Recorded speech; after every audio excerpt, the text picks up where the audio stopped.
Hi, what's up, everybody? I'm so sorry I'm late. You know what happens? What happens is that when I'm about to go live, things start happening. Nothing happens all day. All day goes boring, nothing. Nobody answers me, nobody cares about me. Suddenly, all the greatest proposals in the world, all the greatest ideas, everything that is happening happens when I'm about to go live. Now, you are right, Mr. Bully. I should have worn a pirate costume. Do you guys know why we're pirates now? Who knows? Who knows? Why are we pirates? Why are you pirate? Why am I pirate? Does anyone know?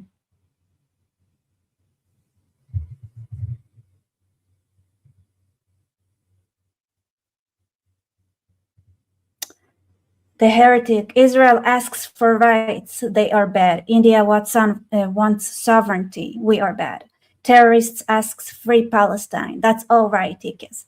I think, I would have said it differently, and because I don't think terrorists asks. If you have written terrorists demand, terrorize,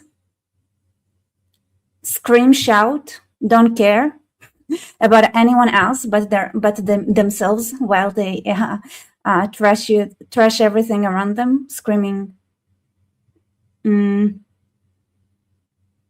Palestine, then yeah. And the problem is, of course, that we want and we ask. Don't want and don't ask. Demand, terrorize, and send me money, guys. Send me money, support this channel. By the way, guys, some of you, I'm making an online version for my course, Understanding Humanity. So I put the workbook that I used throughout this, the course that I did live on it's sold separately. So it's real fun if you guys want to have it. So it's on Buy Me Coffee. Now I put that shop item, Understanding Humanity workbook PDF. Beautiful workbook. It stands alone, by the way. It stands alone. You can have it. Enjoy it.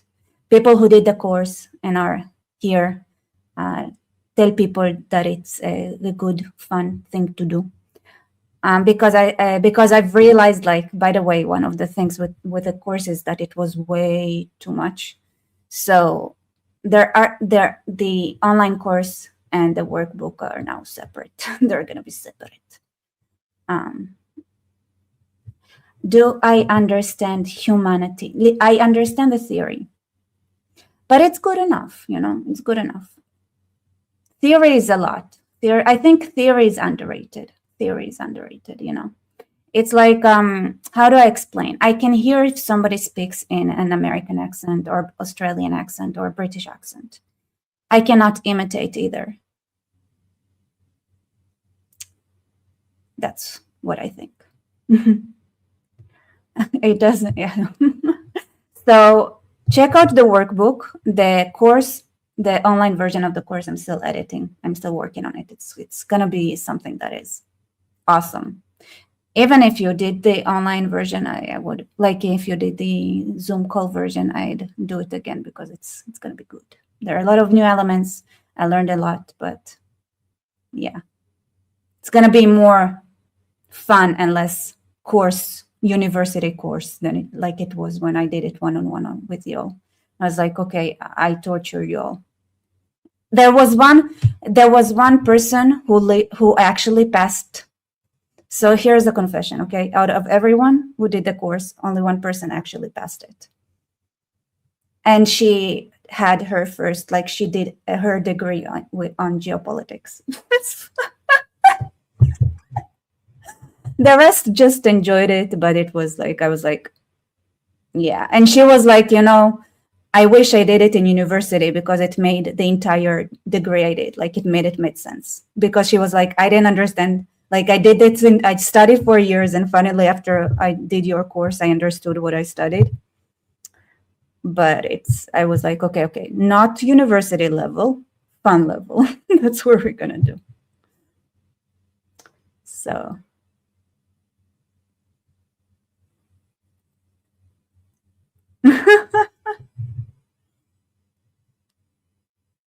no, I wasn't on Armin's channel, no. How you all doing? How is everybody doing? We're gonna have fun tonight. So I've been having, you guys, the Jewish, why I'm making content in English, like, because there is a thing about Israeli culture, which we're gonna open up now, and I'm gonna take and use and hope that maybe you can advise me. And I think let's talk about the situation we are at. So Tucker Carlson went on Channel 13, which is also famous for being the Al Jazeera branch of Israel. Like literally, like this is like if Al Jazeera, local branch, Channel 13, basically the same kind of ideology overall. At the same time, they are kind of trying to pretend that they're just like local leftists and not global leftists, but nobody buys it. And they brought over the beautiful Tucker Carlson. Here is a little bit. You guys listen to that. Thank you for having me. You were one of Donald Trump's most consistent and vocal supporters. You called on people to vote for him. What? See, right now I'm suffering. This guy only said one sentence. Do you understand my pain? Do you understand my pain? Oh, you guys, can you not hear it? You didn't hear it? Okay, I'll hear. Thank you for having me. You were one of Donald Trump's most consistent and vocal supporters. You called on people to vote for him. What happened? Yes. What happened was the war with Iran, which I don't believe serves the interests of the United States. I think it's destructive to the United States and to the world, but mostly to the United States. I'm an American. That's what I care about. And that's something he promised he wouldn't do. For 10 years, he argued against a war like this. And then for a variety of reasons, not all of which I understand, he embarked on it. And so I can't support that. My views did. Now we're gonna hear this crap again, but here's what I was thinking of, right? I was like, okay, let's say I bring somebody like Tucker Carlson and introduce him to an Israeli audience. I think, and it took me some time, I'm gonna be honest, because I've been thinking about it since yesterday. Well, I've been thinking about it since yesterday, but probably the actual amount of time I spent thinking of it is maybe accumulated is like 10 minutes, but whatever, inspiration hits when it hits. And I was thinking, okay, let's say I introduce this dude to an Israeli audience. Now it's Channel 13, so it's all the grandmas, basically. It's all the grandmas who just watch TV 24/7, and I don't know, they need somebody to mediate everything that is outside of their living room through TV. And I thought, all right, let's say Channel 13 were a little bit less of Al Jazeera outlet and more like decent, because the argument, the debate that started like that is all over X, which I'll share with you all, is between Israelis who are like, why would you platform a person like that? So I was thinking, why would I platform someone like that? Because some brought up the argument that, Israelis need to see why my job is important, because here's what we're dealing with. And if they are not aware that this kind of people exist and that this realm of bullshit is what we're facing, then obviously they're gonna think that somebody like me, like they don't understand my role, right? Like they think that they can use, a lot of Israelis like think, okay, if we just explain Israel, if we just do this and that, then everything's gonna be normal. And then you bring somebody like Tucker Carlson, and you can see that what happened is that his accusations, his complaints, his way of thinking actually showed them that they don't know how to answer this kind of person and that kind of thinking. They don't. And so it actually, then some people brought that up, by doing so, it might promote people's work like mine, who is underfunded, no support, no structure, nowhere, right? It's like ungrateful, soon to be lost to oblivion. Everything, the world is against us and whatever. And number one problem is when, the people who are most are suffering from not having this system in Israel are the Israelis.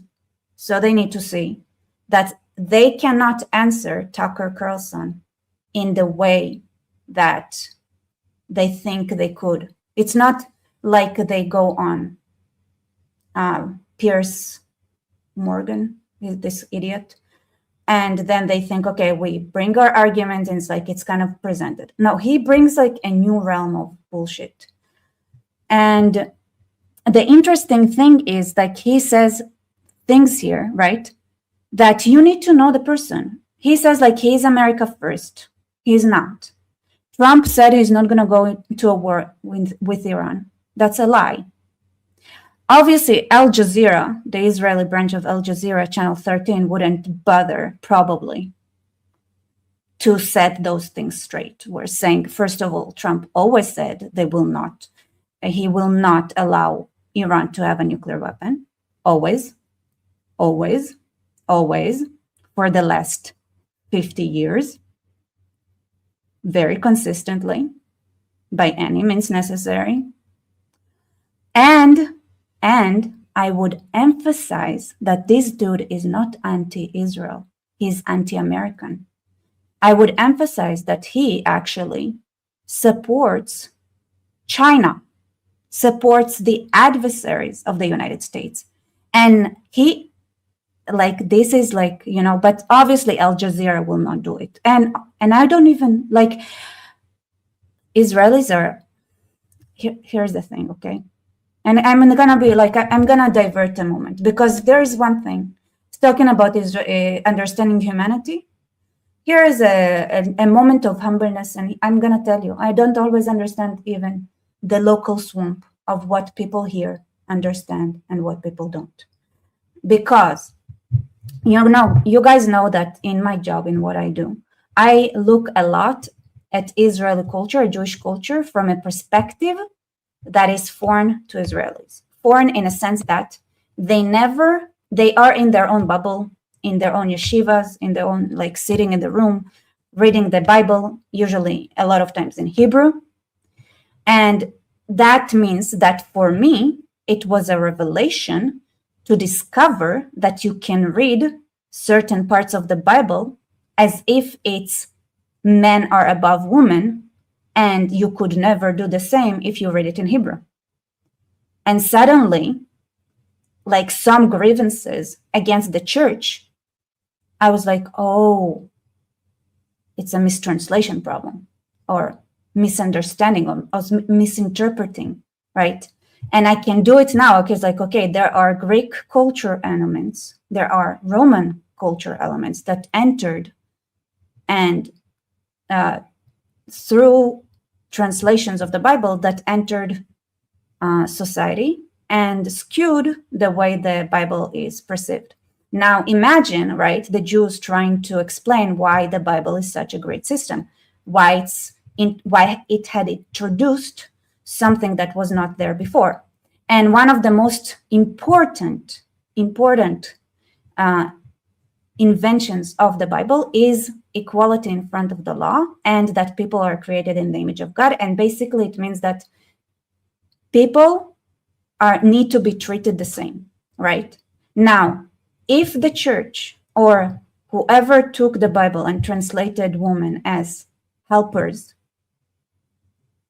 because it's not the word. The word is not a helper. The word is ezel kenegdo, which means something completely different. Then suddenly your argument saying, hey, the Bible actually makes people equal, loses its strength, because if the basic element of women and men are not equal, then you lose the Bible. You literally lose the Bible. This is how critical those things are, those nuances are. And you read that and you're like, this is where you lost a lot of people. This is where the church didn't, like, you need to understand what went wrong in order to not repeat it. Like, if you don't understand how the Enlightenment, what it did, and if you don't understand that the Bible had a solution for it, which is better and stronger, and you had the entire system, and you lost the system because of minutiae, then you lose the world. Like those little mistakes, it's like a little snowball that you just let go, and then it turns into a, avalanche of idiocracy. Not idiocracy, but idiotism. Anyway. And here's the truth, okay? I know those things. I want to tell that to Israelis. Guess how, and I belong to many Jewish forums, right? Do you think they let me speak? Or they want to hear? Like, for example, I can give you an example. We had a conference and we talked about the Adam and Eve. And for Israelis, right, it never comes to their mind that you can read the story of getting expelled out of the Garden of Eden, that it is not about the fact that Adam and Eve didn't take responsibility. They don't know what the original sin is. They don't know that. So to them, it's clear that the sin was that the man blamed the woman blamed the snake, instead of being like, okay, now that you ate the fruit that allows you to see what's good and what's bad, you are supposed to take responsibility for your actions. And when they didn't take responsibility, now that's their atonement to make. So I'm like, and then when I was like, you guys, here is something that you need to understand, that there are billions of people that read that same story and they think there is an original sin, that the story is about something different, and you think it's about responsibility, taking responsibility, and the other people think that it's about inheriting guilt, or that we are sinful, or that we need salvation, right? So one of the things that Israelis don't understand, like Jews don't understand, is like when Christians come to them, it's like, you need salvation. And to Israelis, it's like, salvation? What do you mean? Why? What salvation?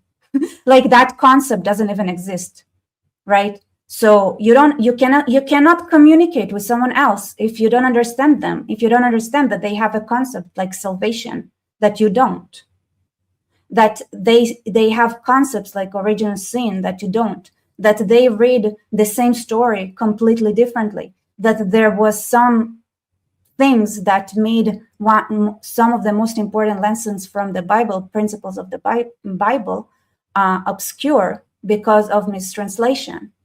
Those things are critical if you want to communicate with anyone that is outside of your tribe, who you would come to and you tell, hey, Adam and Eve, it's like, and you're like, oh yeah, it's about, being responsible people. Like you make mistakes, but you take responsibility, right?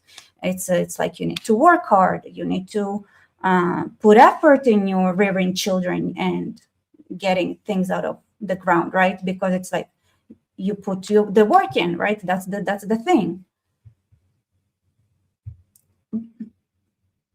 You know what happened when I tried to say those things? When I was like, guys, like, here's a thing. And they never, and let me tell you, that crowd, like, Everybody were talking about their understanding, and basically it was all the same idea again and again and again, because Israelis all and Jews all read the story about just like in a similar fashion, all right? Not there is no original sin, never heard of it. I asked, right? It's like everybody's in their turn, it's turns, right? People are like, and then I say, like, listen, guys, there's something that you need to know. Like, there are people who read it, and here is what is the original sin is, and here is what it means, and how is it different from our reading and understanding. Now, I give you. I'm gonna take a break here, and I'm gonna let you guess. I'm sorry, why my eye is itchy. I'm gonna let you guess what was the reaction of me explaining that there are billions of people that read the story of Adam and Eve and actually understand it in a way that is extremely different. They have a completely different narrative in mind. It means that they have a foundational story that explains humanity that is so different than ours that it literally means that we cannot communicate with them, because we don't have the same understanding of the world. Did they poke me in the eye? That is good.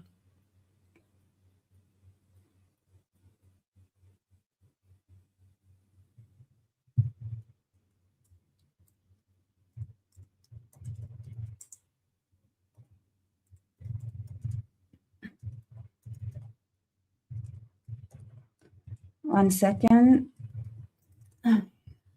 So yeah, how I'm looking. How do you think they reacted when I tried to explain that?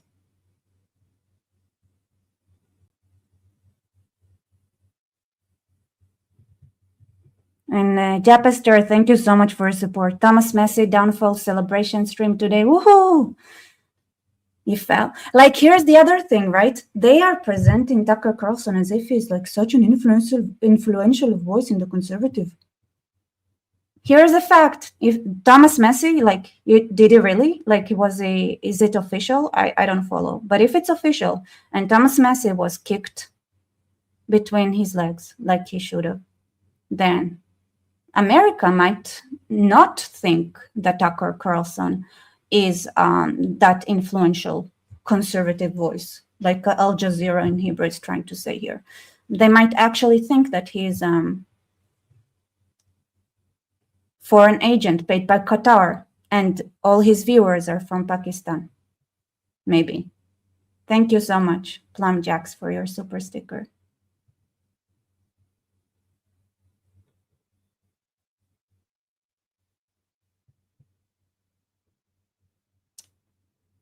Anyway, nobody guessing what they said.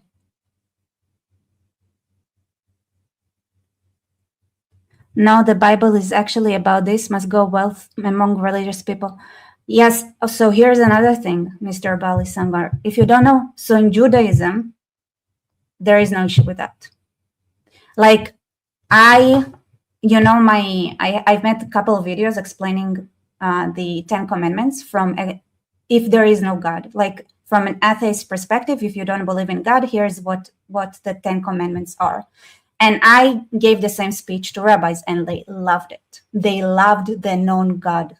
Like, they loved the variation of the 10 Commandments that is explained without God. If you are a complete atheist, they were like, this is amazing, great, we love it. So that's one of the big things, right?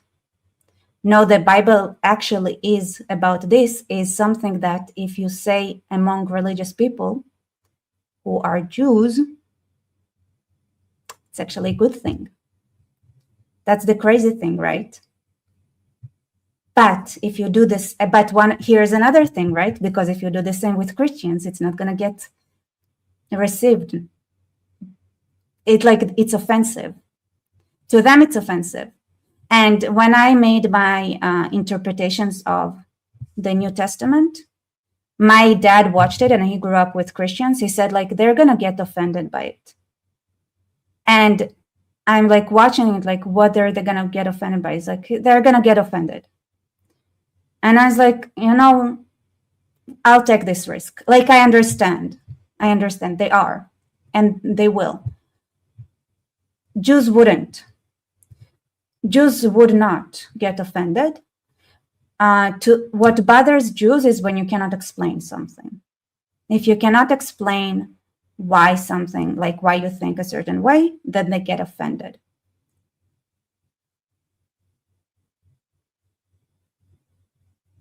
But here's the why did it bother them? Why did it bother them that I explained the original sin and stuff like that? Not because I brought a different interpretation. Because if I had brought it as a different interpretation, as something that could be understood, they would have loved it. Because then there is debate and there's like a talk like that. And believe me, there's probably somewhere a Jew song that brought a similar idea somewhere.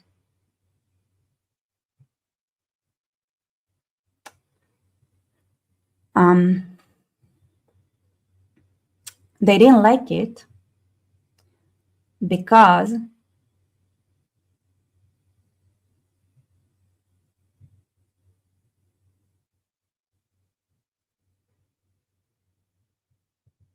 they don't want to hear about other cultures.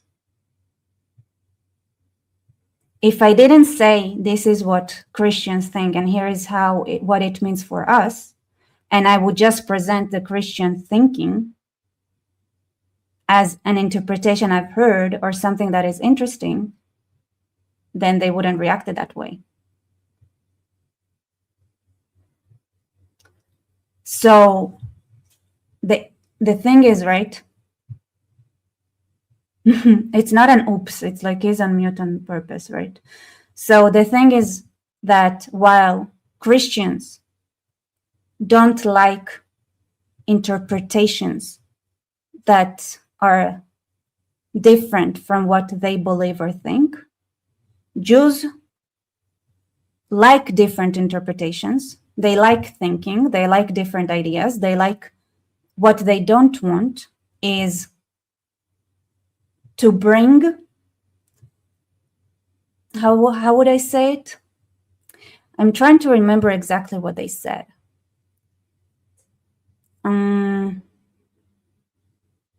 They said something about this is a Jewish form, right? Or it's not just like a Jewish form. It's like, it's not just that. It's more than that. It's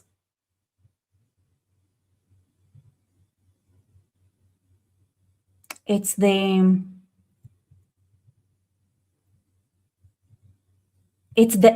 the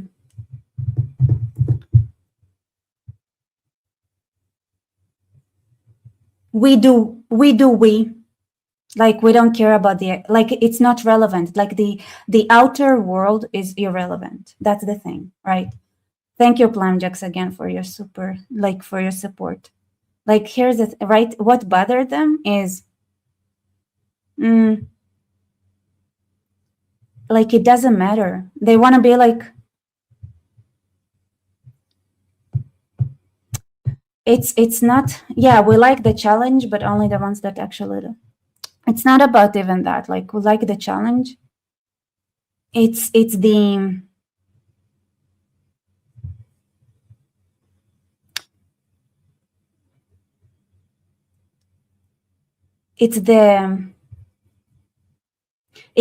we don't care what others think kind of mentality,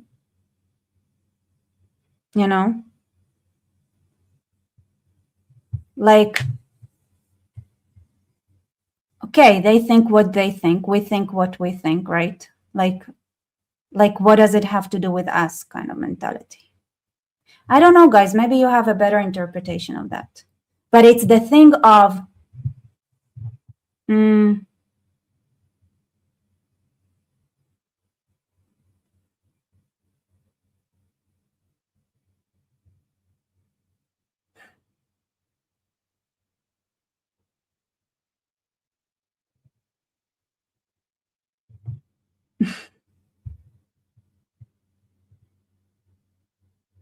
it's like even saying like what, that it's not the different thinking that bothers them, and it's not even the different perspective that bothers them, it's the fact that they just don't care about trying to communicate with somebody from a different culture or trying to understand of how others see us. I think that's the thing, right? It's like, I like, guys, I need you, like, I'm trying to explain like why our way of thinking is different, because there is a miscommunication between us and the world. Everybody here sees one, right? But this is not the common, right? Like there are billions who read the same story and think something different. And it's important that we know that, like just to know that, because you cannot communicate with other people if you don't know those things. And the truth is, like, I don't know what to say, right, about that. And it's not about, like you would say, Christianity is, it's not about the interpretation of Christians. It's not about that. What? No. So I'm not. You say you're talking about. It bothers them. You're right about the Christians. Bother them that we don't do something. But when I talk to Jews and like, you guys, we need to understand like where do we split and how do we bridge that gap? They don't want to understand.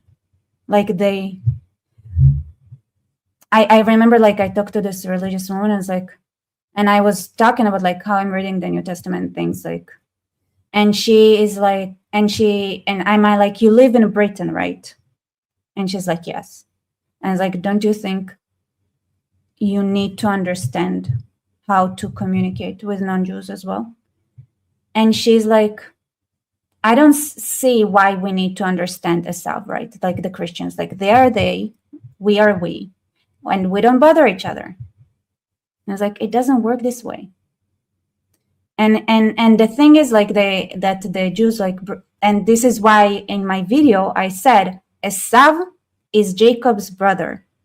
We love calling Muslims our cousins, but brothers are closer, right? So we compare like as Christians to Esav and Muslims to Ishmael. Ishmael is a cousin. Esav is a brother. And I say, you guys, Yaakov knew Esav. He understood him. You think you can live your life being Israel without understanding Esav, without knowing your brother? Like if he did not know his brother, Esav would have killed Jacob, right? This is the entire story. The entire story is the fact that Israel knew Esav so well, he could predict his next step and avoid death, all the way to reconciliation and living side by side. And the only reason Jacob could do that, Israel could do that, is because he knew Esav, he understood him. And I was like,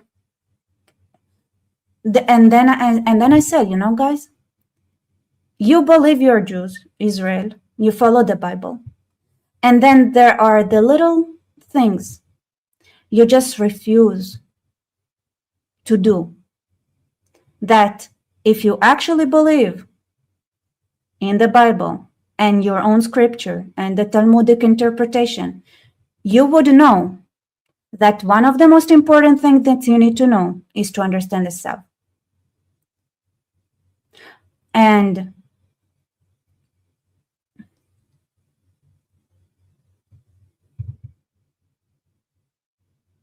I agree. Like I think it is like it does come from lack of confidence, thinking like if we understand the self, if we understand Christians, it means that we're gonna assimilate.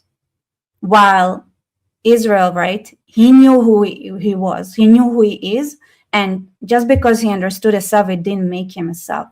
It didn't make him his brother. They stayed the way they like loyal to themselves.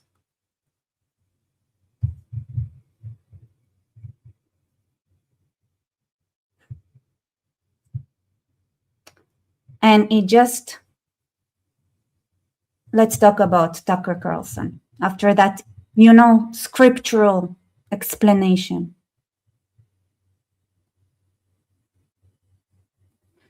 So here's the truth, right, about Tucker. Like, if I would have brought him to like a decent channel, not like the Al Jazeera channel of Israel, the Israeli branch of Al Jazeera.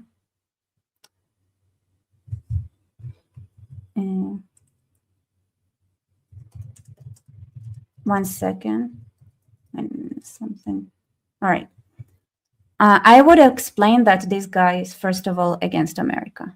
So let's watch it again. Thank you for having me. You were one of Donald Trump's most consistent and vocal supporters. You called on people to vote for him. What happened? Yes. What happened was the war with Iran, which I don't believe serves the interests of the United States. I think it's destructive to the United States and to the world, but mostly to the United States. I'm an American. That's what I care about. And that's something he promised he wouldn't do. For 10 years, he argued against a war like this. And then for a variety of reasons, not all of which I understand, he embarked on it. And so I can't support that. My views did not change. His did. Thank you for having me. You were one of Donald Trump's most... Obviously, nothing he said here is true. But before I show you what the Israelis had to say about it, there is a very interesting thing here. So this is Alexander Dukin. There's the downfall of the Western. So there's the downfall of the Western unipolarity and the rise of the multipolarity. And so you're watching the end of the global American empire, the unipolar world. And so now, remember, guys, right? Channel 13 is anti-Israeli, okay? But in this conversation of how would I present Tucker Carlson, I think it is a very important. Okay, you know what? I'm not gonna say it because I'm actually there is also there is a debate here. I'll explain. There is also, you guys cannot see me, I know. There is also a plus side to not explaining that this guy is also anti-American. Because the true question is, how many Americans understand that this guy is anti-American? Because Israelis also need to be prepared to the thought that a lot of Americans are anti-American or follow people like Tucker Carlson without knowing that they are anti-American. So there is also a point there, right? So you can say, okay, you need to see these people so that Israelis would know, first of all, like why people like me do something, like why support us, even though they do whatever they can, like literally with all their power, try to avoid understanding their brothers or the world. Like, honestly, they don't bother, which I think is very low empathy as well. Low empathy. I don't have anything nice to say. And the other thing is like, you know what? Like, I'll be humble for a second. Maybe there is like a real threat here. And Israelis need to also understand that exists and decide for themselves what to do, right? Because I always said, like, those things that it's not in a vacuum. Israelis are also like, okay, maybe we should be more friends with China or something if Americans are going crazy. So, but I do think that in my channel, it's very important to understand that this guy is anti-American. So there's the downfall of the Western unipolarity and the rise of the multipolarity. And so you're watching the end of the global American empire, the unipolar world. And so the death of the unipolar moment and of the institutions within the evangelical movement, American Protestant Christianity, are going away, but they will be replaced by something better and purer. We are living in the crucial moment of this emergence of multipolarity, including Russia, China, Iran, and say it's time for a new world order where we are partners in this relationship. I think that's the wisest possible advice and probably the only path that preserves civilization. I really hope this background music is not going to get me in trouble. Oh, all right, finished. Okay.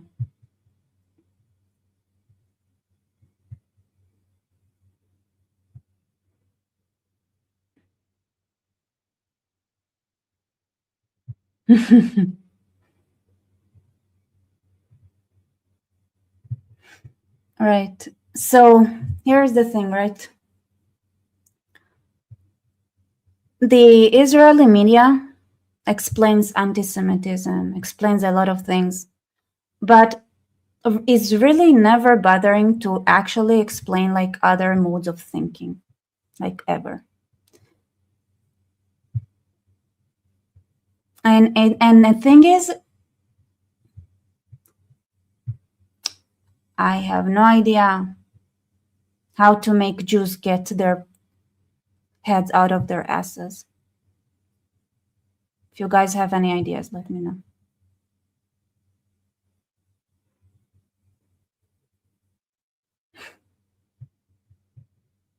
I wish I was joking. And it's not like lube might work. Yeah, maybe. It's like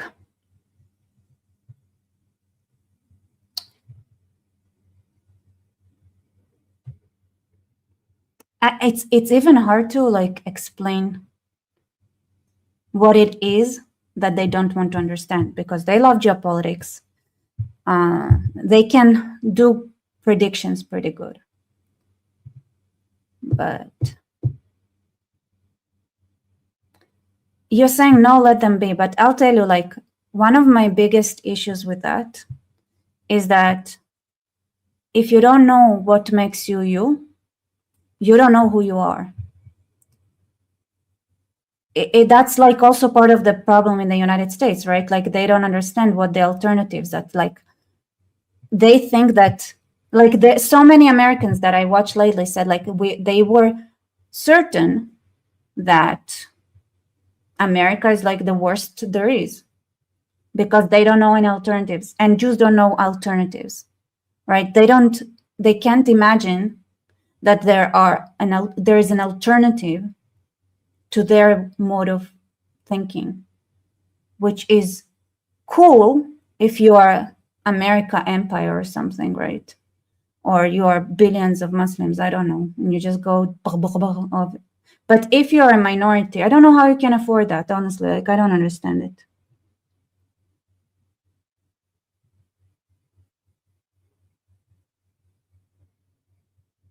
I don't know.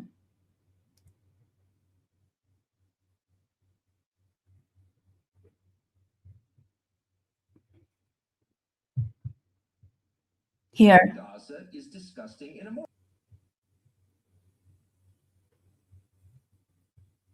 Fear of the Israeli government in Gaza is disgusting and immoral. And of course, Israel's not a democracy in any sense.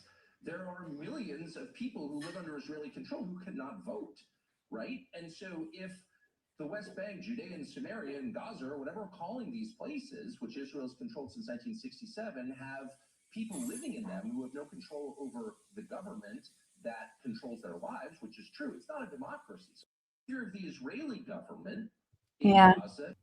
So the Israelis are very had an debate about this. Obviously, everybody's like, okay, Al Jazeera, and then Al Jazeera tried to defend themselves, saying, hey, we're just trying to like show you guys like what kind of voices exist in the world so that we can face them together. And it's not because we are Al Jazeera in Israel. And then the Israelis are like, I don't know, I'm not convinced. You do sound a lot like Al Jazeera. Which I agree with. So but it's funny to see that like them crumbling, trying to claim that they are pro-Israel. Here's an example. Like, do you understand? Nasrallah is gone, Sinwar gone, Haniya is gone, Khamenei is gone. So Channel 13 was like, what anti-Semite can we bring and platform on our channel so that Israel, like, so that we would feel small and bad, and I don't know, hating ourselves again, you know. And so they brought Tucker Carlson. It's like, and then saying what I was saying, which is you cannot mock other people's gods and put yourself in their place. Period. That is a deal killer for me. That's worse than the war with Iran, in my opinion. Yeah. But I ask because, you know, you've been talking on your show about whether Trump is the Antichrist. I have not said that. On your show, the day after Easter, you noted he did not put his hand on the Bible during his swearing-in ceremony as president. You said, and I'm quoting, maybe he didn't put his hand on the Bible because he affirmatively rejects what's inside that book.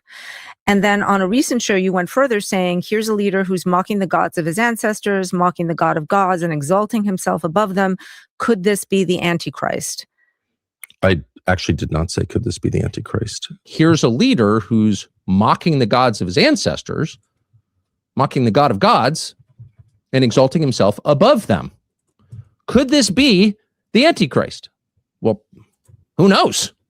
I don't know where that comes from, but I know that those words never left my lips because I'm not sure I fully understand what the Antichrist is. If there's just one, I actually tried to understand it. I may have said some are asking that. I'm not weighing in on that because I don't understand. At the same time, right? At the same time, yes, you can say he's anti-American. Yes, you can say like represent him the way he really is. But at the same time, right, there is some truth to it that there are, from personal experience, from what I've learned, in real life, there are many, many just like him. Many. There are so many people, like so many, like they read the New York Times, then everything that's on the New York Times is like the truth. And I would have thought it's like whatever, it's, you know, it's the Tucker Carlson who gets watched by Pakistanis. But I have American family, and my uncle crossed it every other day that he lost all his friends because they all went crazy like that. Real life, real people, nothing to do with the media. Several different states, different backgrounds. So it's real. It's real, right? So if you say that, so if you show the Israelis like this dude and then say like he's anti-American, it's all true, but then you lose the truth that says he exists. He really does exist, though. It's not like some paid by Qatar, watched by Pakis, anti-American, pretend to be MAGA guy. He is not one person. It's a phenomenon. And if you present the truth, like if you say the entire truth about him, which I hate, listen, believe me, I don't like the idea. I'm actually siding with Channel 13 right now. But if you present that idea, if you tell the entire truth, you also take away people's attention from the fact that it exists. It's a real thing. And the way they present themselves, like Tucker Carlson might be like an example where, okay, we can prove he's like that. But there are a lot of people who have selective memory, selective understanding of themselves. And to them, they're not being recorded all the time. So when they say like, I never said that, they actually believe it. So you can't actually have this background check with every single person. Yeah, it's crazy. I know many, people on the left who would happily vote for Tucker Carlson before AOC. I'm frustrated by that dynamic because I don't want Tucker Carlson to be president. I also can't see myself damaging my own credibility by telling someone to vote for AOC. Like, these options hurt us all. Yeah, it's crazy. I know many, people on the left who would happily vote for Tucker Carlson before AOC. I'm frustrated by that dynamic because I don't want Tucker Carlson to be president. I also can't see myself damaging my own credibility by telling someone to vote for AOC. Like, these options hurt us all. Yeah, it's crazy. I know many, people on the left who would happily vote for Tucker Carlson before AOC.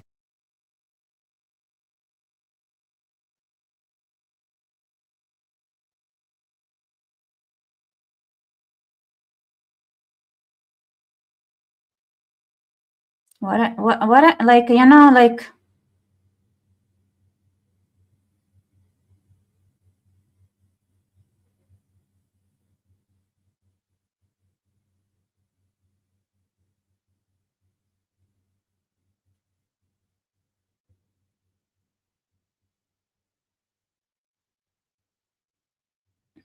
I just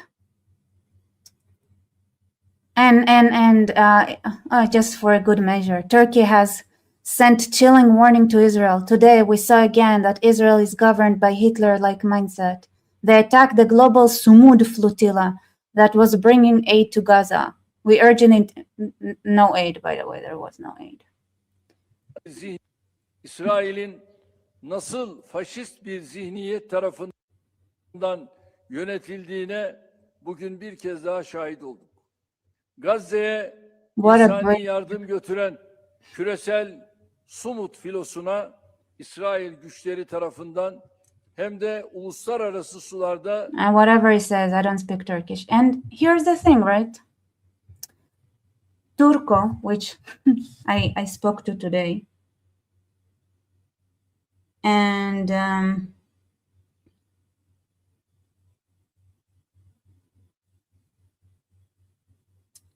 she can't go back to Turkey, to her homeland, and her family had to move. Her family, her Turkish family, had to move, had to switch address in Turkey, and a country she cannot go back to, even though it's her citizenship is from there. She is a Turkish citizen. She is, since October 7th, she is in Israel because she said that she is a Zionist and she's Turkish. So she got the memo saying, you are not coming back to Turkey, girl.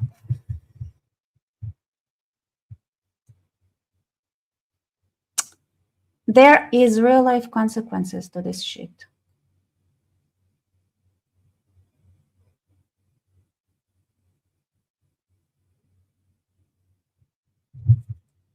There is real life, like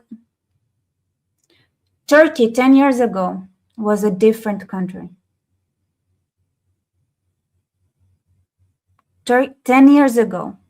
It's funny because like, I was like, Turkey is turning Islamic, and I was talking to my friend who lives in Turkey, and I was like, listen, it's gonna be bad. And he was like, no way, we're not gonna go like that. And I was like, we doomed. I don't know why. Like the Turks, like they thought it would never happen to them. Like when I talk to them, it's like, guys, like I don't know, it doesn't look good.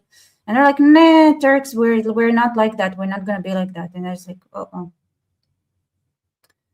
Because like there were the protests, and guess what? They were jailed.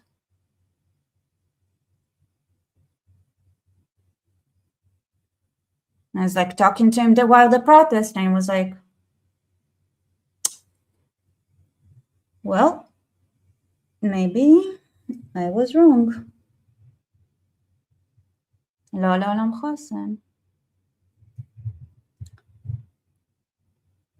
And I remember this Marmara bullshit, like the first flotillas that Turkey had. I remember when it started.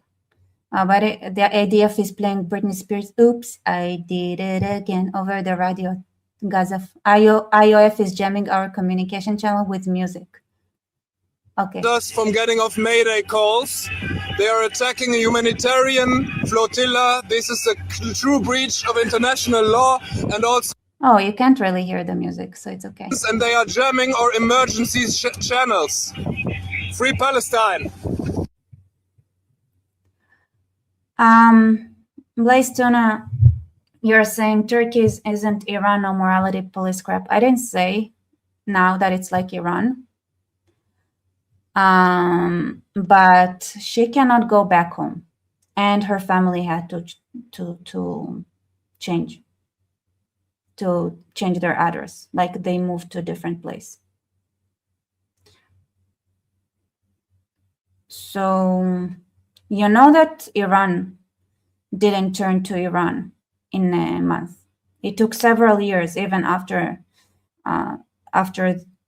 the Ayatollahs came into power. It took I think it took a year or so until there was a more it took time. It didn't happen in a day, sir. It didn't happen in a day. So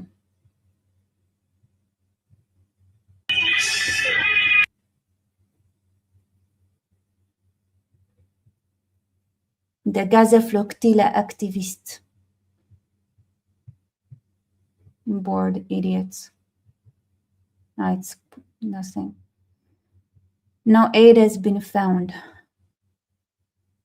I remember when it started. It was such a, what do we do with them? Blah, blah, blah. It's, how dare you? You just, here's the, who said it? Oh, yeah, Francesca Noblenese. Another act of piracy by the Israeli army in international waters, intercepting the flotilla carrying basic necessities to desperate population in Gaza. Shame on, you know why the population in Gaza are desperate? Because they cannot get out of there because nobody wants them. That's why they're desperate. They're looking for a way to get out of Gaza. They have everything they need there. They need to get out. They don't want to be there. So if you want to carry basic necessities to desperate population in Gaza, if you want them to be less desperate, you need to take them on your boat outside. That's what they want, because they have food. They have condoms. They don't need your cocaine. They have their cocaine. Like they have cars. They have the newest phones. They have computers. They have everything they need. They just want, they don't, it's not about what you can bring to them. It's about how you get them out of there. That's what they really want. They're desperate because they are stuck with each other, and each other, they like,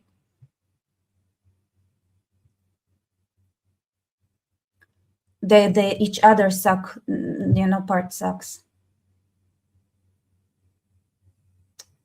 Dr. Margaret Connolly, the sister of President Catherine. You guys remember the live stream I did about that? Like I did a live stream about her sister, like the sister of the president, like, I mean, the president of Ireland, Catherine. And she's not the most lovely person. You guys remember that live stream where I showed how she doesn't allow freedom of speech when she speaks?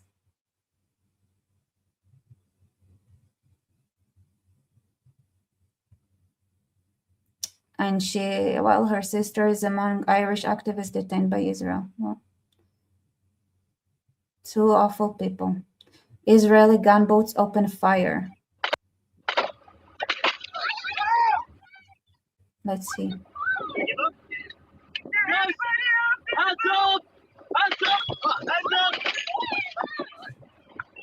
Fire? Where's the fire? Where is the fire part?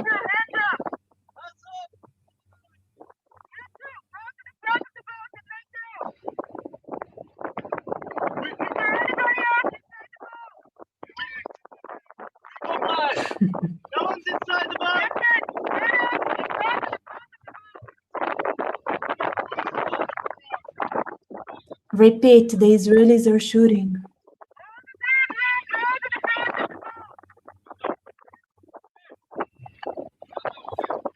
Well,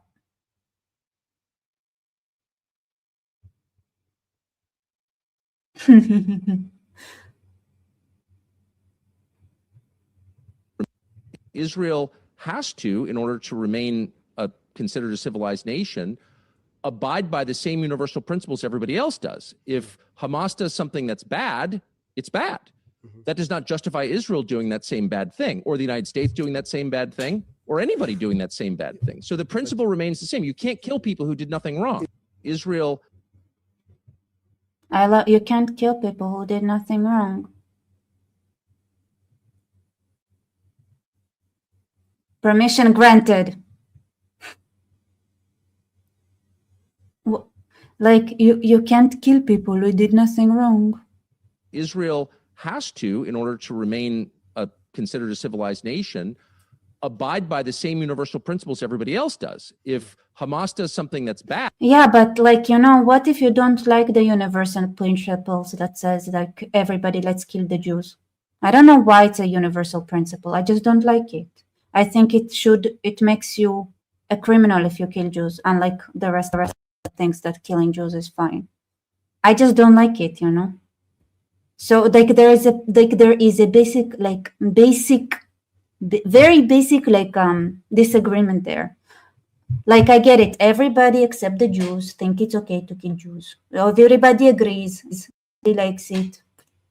The Jews don't like it. Why do we need to follow the international law that says that killing Jews is okay? Like why? We don't like this law.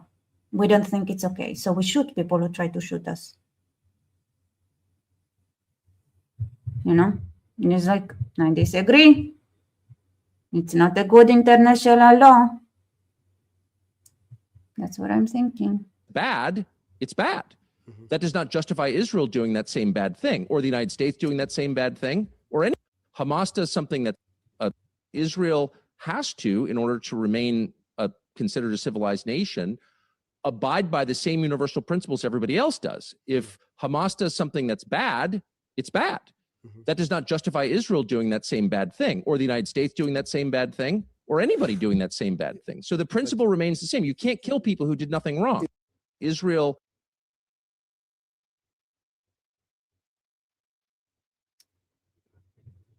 Right. So you know what I love? I hope that the Israelis are thinking, how do I answer this?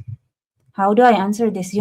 But the stupid Israelis who follow the principle of there is only one God. What is the principle of only one God? It means that there is only one law. Oh my God, Israelis are so stupid. Just remember some arguments that I had. Somebody said, you need to understand, like the principle of one God means that there is one law, right? There is one law in a sense that murder is murder. False witness is like giving false witness is false witness. Like you don't have different laws on different people, which is what Muslims believe in, right? You have one set of laws for Muslims, one set of laws for non-Muslims. Like you have different punishments. You have depends on who you are. You can do different things, right? You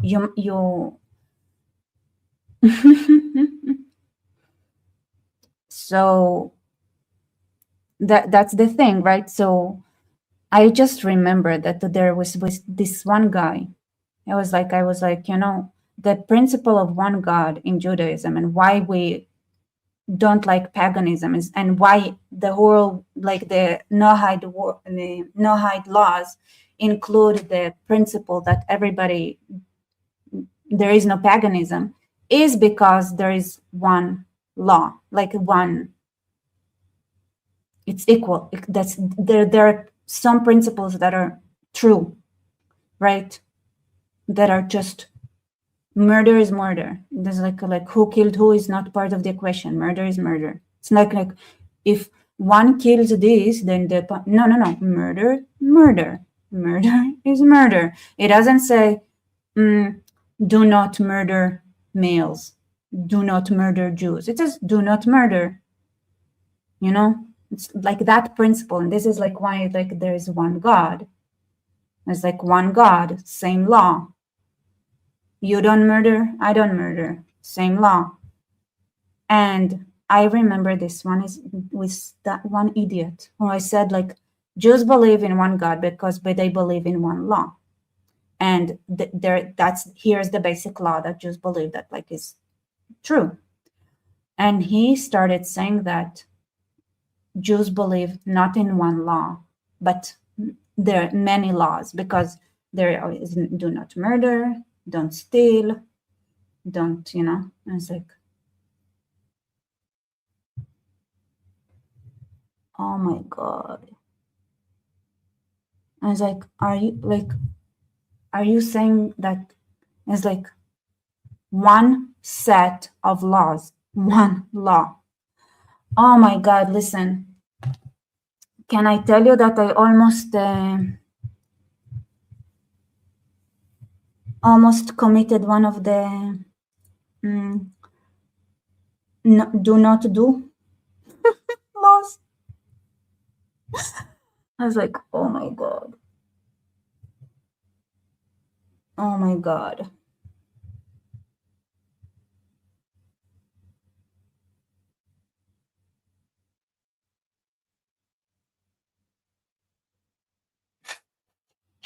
And I was like, no, we don't believe in one law. And it's like, we believe in many laws, like here are the laws, and like it's one set of laws. And it's like, and he started arguing with me. But like, can you say law and not laws, right? A set of laws. And it's like,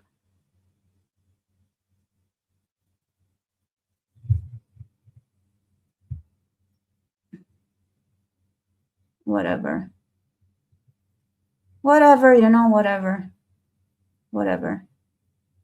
And then I'm thinking like, gee,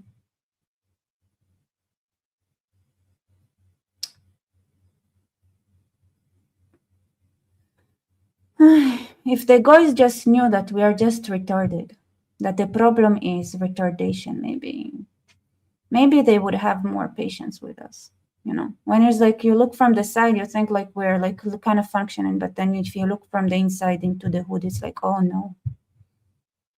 It's just a patch upon patch upon patch upon patch, but it's like retardation inside. Be patient with us. There is a lot of retardation too. A lot of struggling.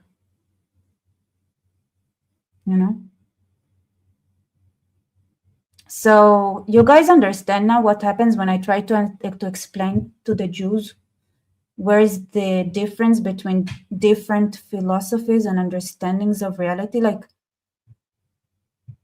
that like things like having one law that is universal is not to be taken for granted because it's specifically a Jewish thing.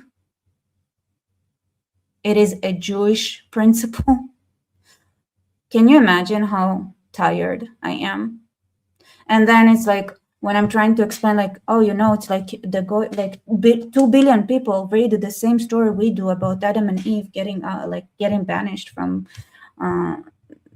the garden, and they think it's about like a sin, while we think it's about responsibility. Don't you think it's going to create some communication issues that are very basic in our understanding of punishment and reward system? Because guess what? Do you know how machine learning started? Do you know what was the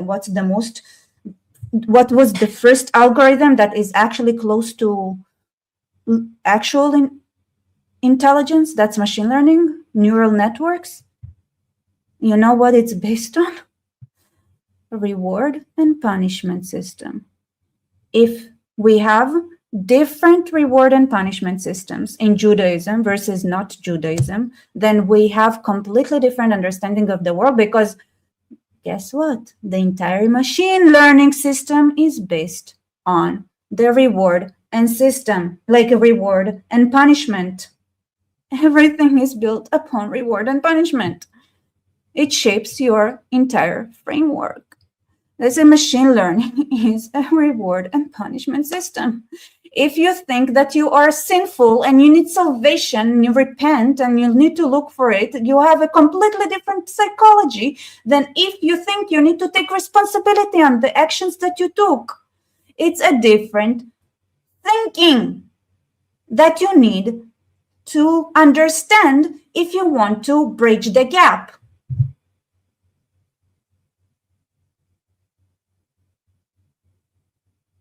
And if you don't understand it, then suddenly you can see why a solution, like the final solution, is for some reason the only solution that some guys can find. Because it's easier to remove that part that makes you feel guilty in society than address whatever makes you feel guilty, because you are guilty because you exist. You exist, so you are guilty. And if you are guilty and you exist, you are guilty. And this is just like your existence, because this is your philosophy, this is your religion, this is the framework that you believe in, and this is the reward and punishment system that you have in your brain. It creates a destructive mechanism. And if it creates a destructive mechanism, guess who's gonna get killed first, you fucking idiots? And I was like, let me explain it to you.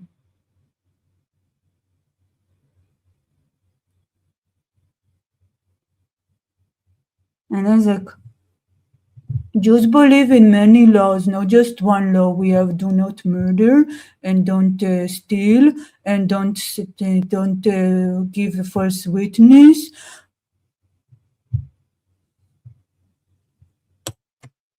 And it's like, and I was like, oh, this is a Jewish, like, it's like, it's cool that you know things about other cultures, but like, in this room, we're gonna talk about, like, the Jewish culture, and it's like, it's a bit confusing to talk about other cultures, so let's not get confused. It's a bit confusing. We don't understand what you're saying. So instead of like, okay, let's just like focus on, I was like, okay, die. I'm sorry, just die then. Die.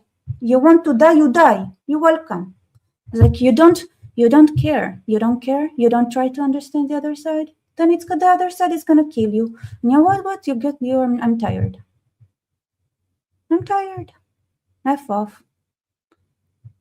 And besides, you have the footprint. You gave yourself hints, right? You says Esav wanted to kill Israel, and you believe that Esav represents Rome, represents the Christians, right? What does it say? The Christians wants to kill the Jews. Why? How did Israel solve it? Oh, I see. Here is what Israel, like the original Israel, right? Jacob. How did they get to reconciliation? Did he was like, oh, I'm not going to understand Esav at all. No, I'm not going to bother.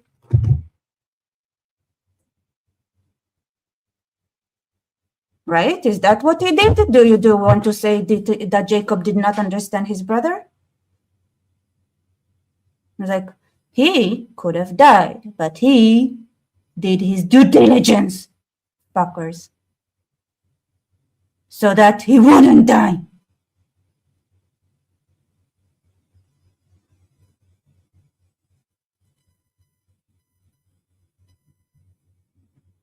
So Zenat, you know what, dear Jews, I try, I give you option, I tell you, listen, here is the thing, right? There's the one thing, if you understand, you not get killed by guys, okay? Here, if you listen for a second, understand, if you try to understand the guys, maybe the guys will not kill you. Maybe you can find a solution. And like, why should we care about what? What? I don't care, like, the guys are the guys, we are we. I was like, I don't know, guys, don't you notice that they're trying to kill you every several amount of years? Not like, you don't see a pattern. You don't see a pattern, like, because I don't know, like, even monkeys, right? After 15 times of getting electrocuted, like, they get it that they shouldn't be touching the fence. But the Jews, Jews, they're the most stupid monkeys in the world. Stupid monkeys. Fucktard monkeys. Like, you don't see a pattern. You don't see a pattern.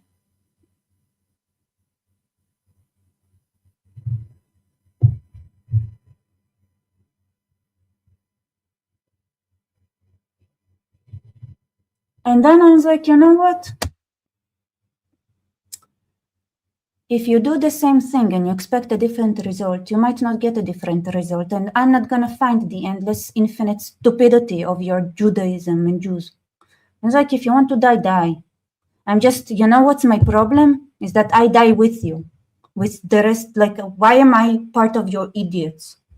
It's like, it was okay if I was like part of the people who come with to get you, you know, because like that sounds like more fun, honestly.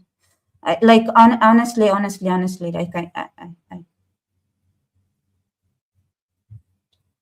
can relate sometimes. What can I say? I can relate because, you know.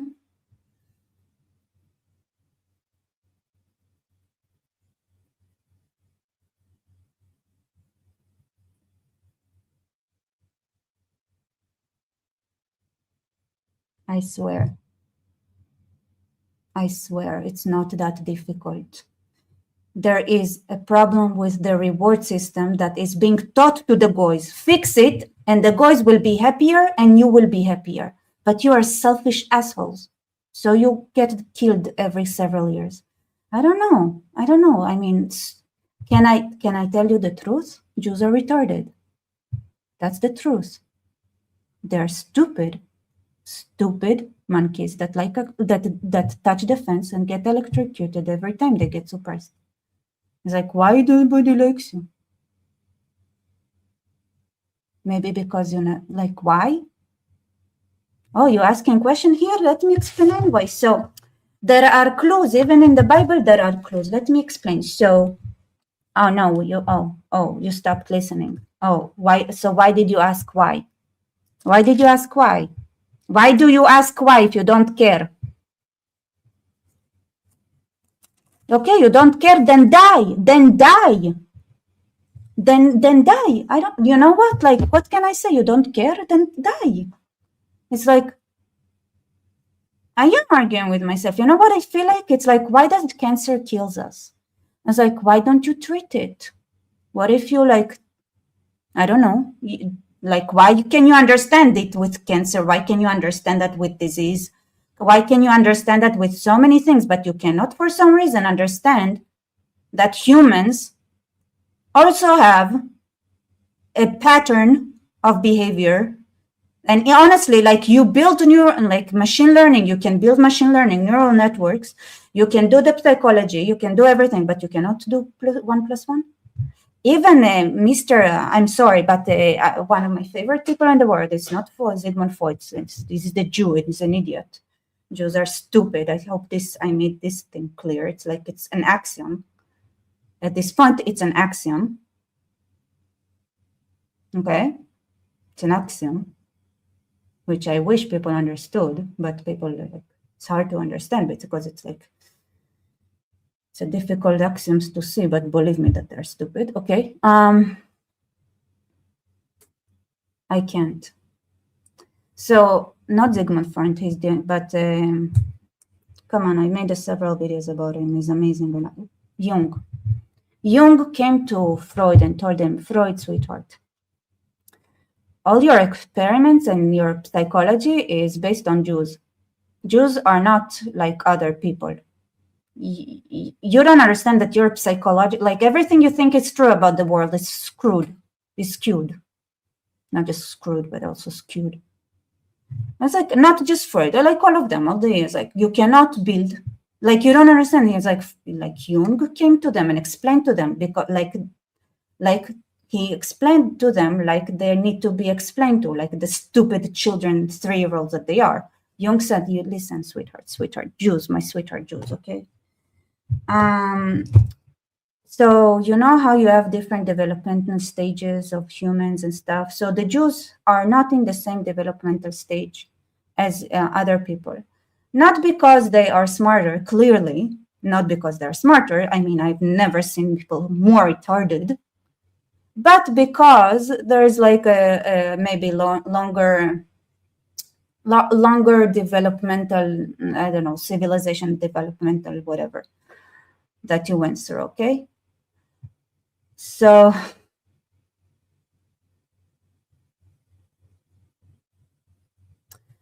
if you build your models thinking that Jews are the norm, your models would not be accurate. I help you, okay? I'm a guy, guys, would you take your face out of your ass for just a little moment here?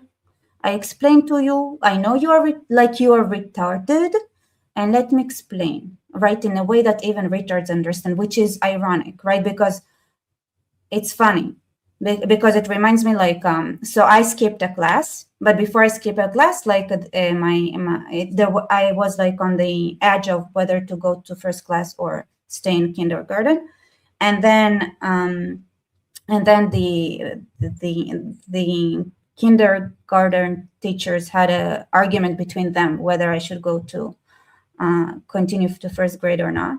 And one was like, yeah, she's very smart and everything, but like she's technically smart, but like not developed emotionally. And the other teacher was like, no, she's super smart. You just don't get it. She needs to go to school. So it's something like that. Okay, so the Jews are retarded, but also at the same time, it's like very developed, you know? Something like this, okay?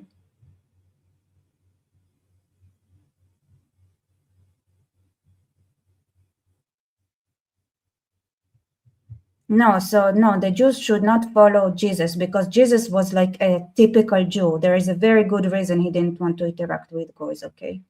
He tried to only interact with Jews. I don't know if you actually read the New Testament, but Jesus was a very typical Jew. And he was so typical to the point he was like, I'm not going to even bother like dealing with the goys. They're weird, okay?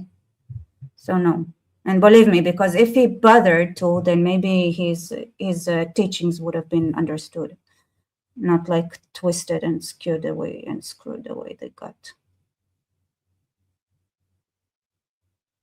Am I saying? Oh, anyway, you guys get it, right? You get it, right?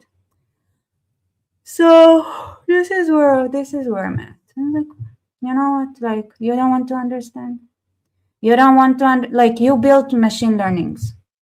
And, you know, it's like you come to the Jews, you tell them, listen, you understand how machine learning, like algorithm, very complicated algorithm. Do you understand the significance of having different algorithms for reward and punishment, that it can create a very different machines? Do you understand that? Yes, we do. Okay. So let me explain that if you read, right, one of the most foundational stories in our psychology, which is like getting expelled from the Garden of Eden. If you read it as a reward and punishment blueprint, and you read it instead of reward,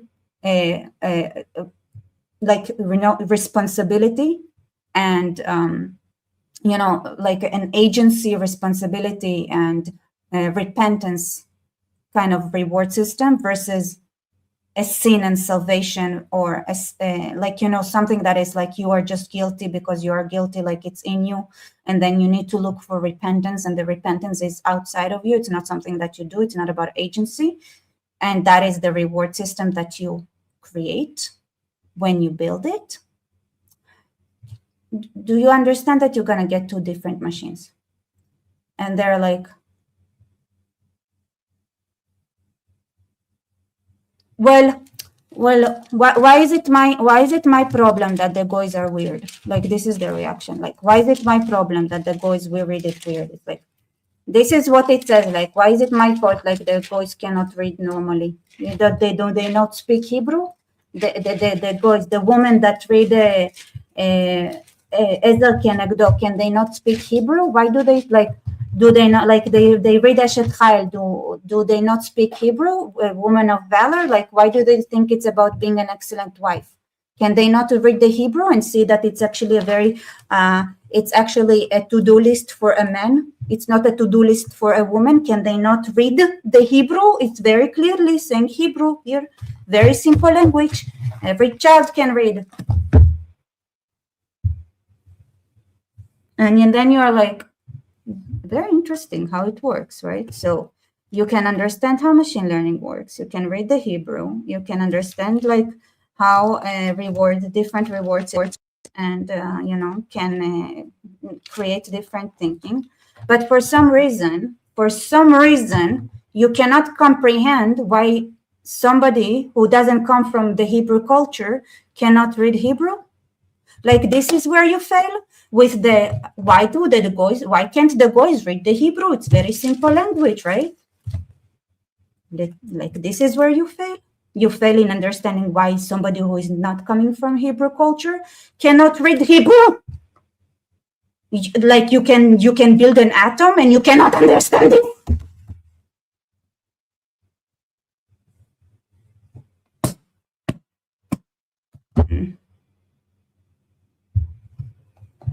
Guys, I wish I was joking. I wish I was joking. I wish I was joking. I swear, I wish I was joking. You guys, I wish I was joking. Israel has to, in order to. And by the way, if I look in pain, it's because I have a stomach ache, which for some reason, like, I took pills, but I don't want to poison myself, so it doesn't go away. So.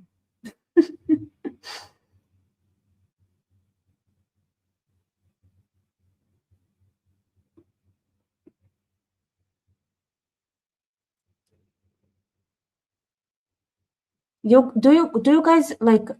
Do you think I'm joking? Do you think I'm joking when I say that the Jews are stupid in like?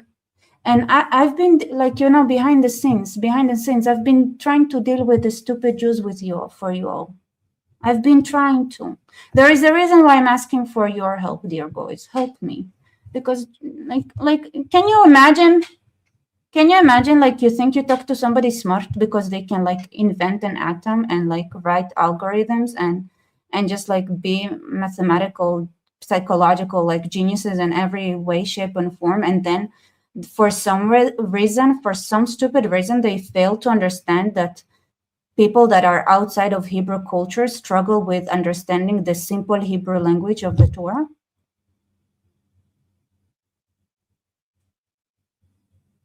And like, oh, we have like, what do you mean, God? Like having one God is about having one law. Like, there are so many laws. You know what?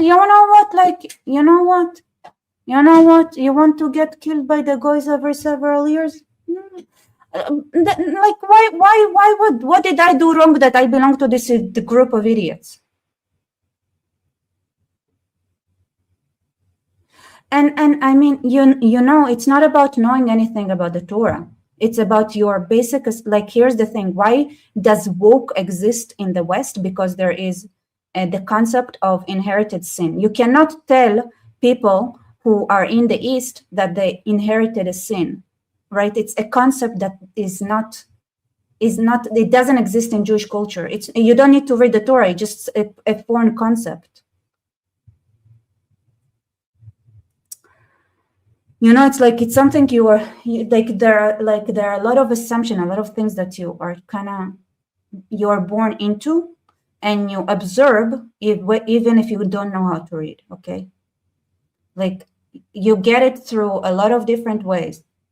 From how does your parent react to you spilling the milk? Do they ask you to clean it up? And then it's like, what is the reaction, right? What is like that? Like, this is like how basic it is.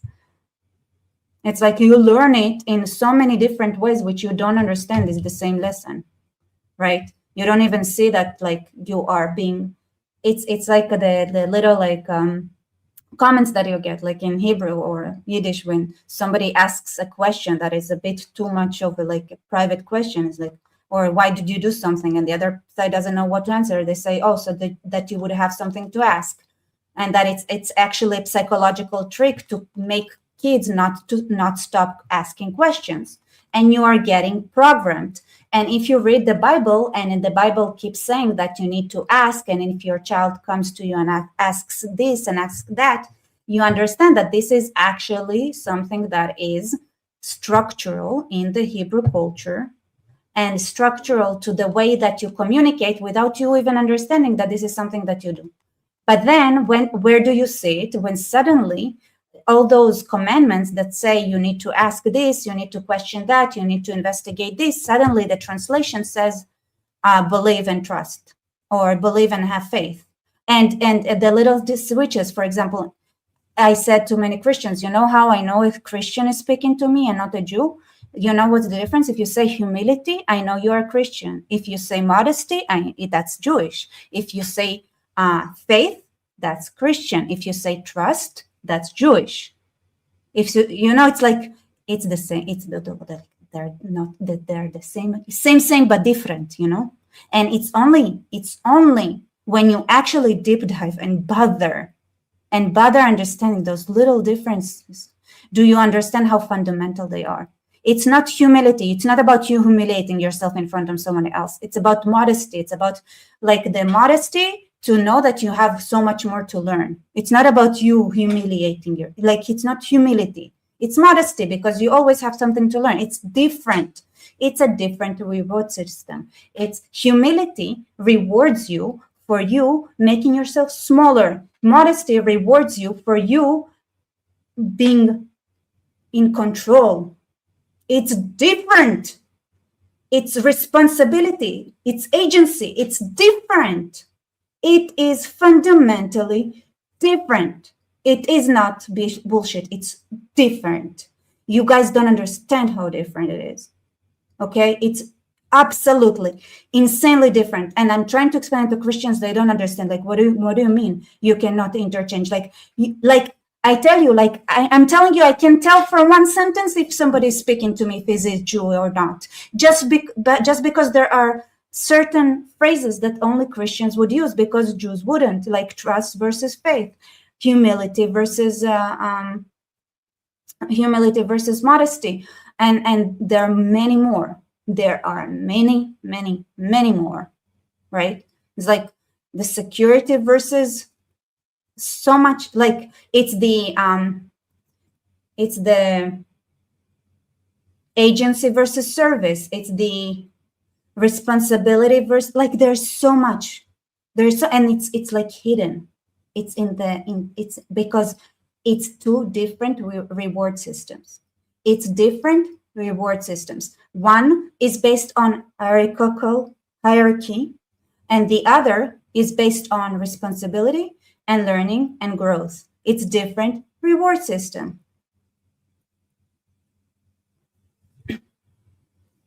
Yeah, but even emunah, what is emunah, right? It's either faith or trust. If you say it's if you are leaning into trust, it's more Jewish.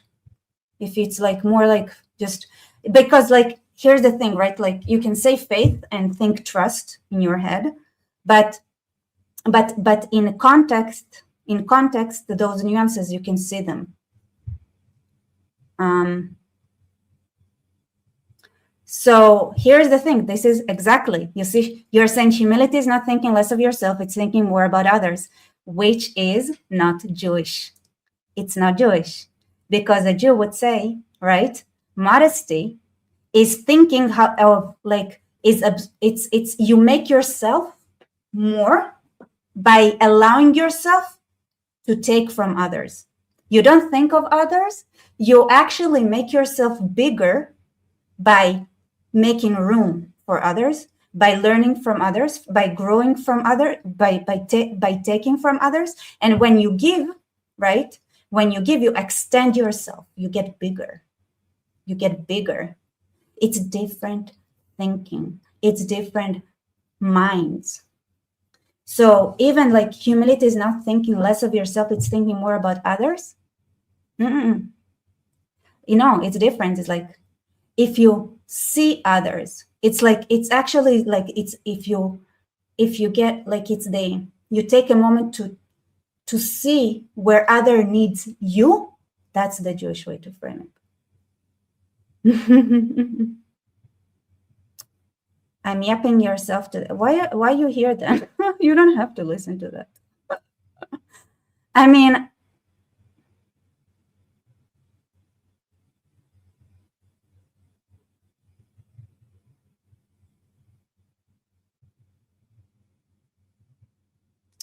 Rebecca, Constantine created the hierarchy of religion. He used military framework and wrapped Christians around it first. It's not even true. It's not even true. I'll tell you why. Because if you think in hierarchy, if your brain is shaped by it, it's very hard to not think like that. So you just put everything into hierarchy, whether you want it or not. And this is one of the most important things to understand, that it's habits. You build a habit, right? It's like this guy, this person, right? It's a habit. It's like humility is not about like making yourself smaller. It's about actually like thinking about others, right? It sounds like it doesn't, you know, it's like if you don't know what you are looking for, if you don't understand the differences, you might miss it. You might miss it. But it's different. It's different. You know what's the trust thing, right? Is, you know, if you ever watched makeup videos, it's like, and then you look super funny, like with a black eye like that. And it's like, trust the process. Trust the process. It looks funny, but in the end, it's going to be beautiful. This is the trust you have in Judaism. It's like you do everything that's right every day. You do your maximum every day and trust, right? It's like, you might think like you look like you got punched in your face right now in your makeup process, but trust the process. You're going to look great in the end. That's the trust, right? It's different. It's different.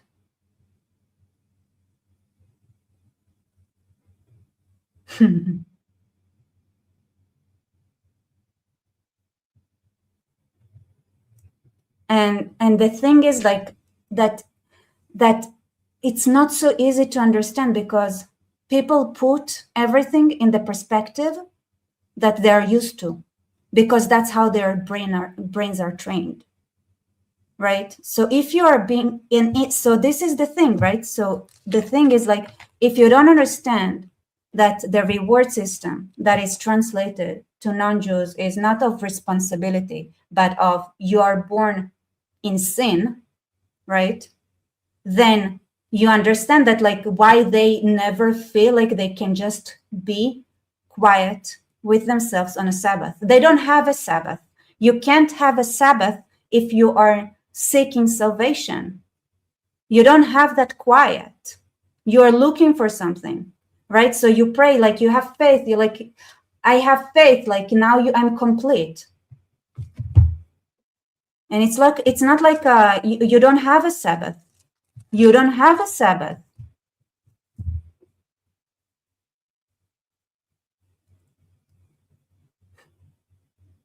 And it's like something like is inherently like incomplete in you. And even like the way like, okay, it's not good for men to be alone, because why? Is it because it's like, no, because they don't actually men don't reach their full potential alone. They only reach their full potential if they have a partner that is mirroring them, that is giving them a contra, that is there to be a salvation and a partner to them, together, working together for a goal. They are not there to be like, oh, what do you want? No, it's not. The man needs a partner because he cannot reach his potential, his goal alone. That's why. Because he can reach more with a partner that would be there so that they can walk together towards a goal that they share. And you can see that in rabbis that are now making videos on Instagram and say things that are like, and you see the comments like, what rabbi? Oh my God, so smart! Wow! I'm like, yes, preach. And like, where is it from? All this smart? Like, it's from here. Like, we read the same thing and we read it differently.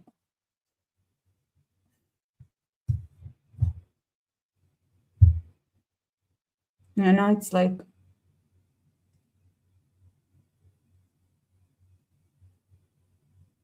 it's not like you are not enough. It's just like you can be more.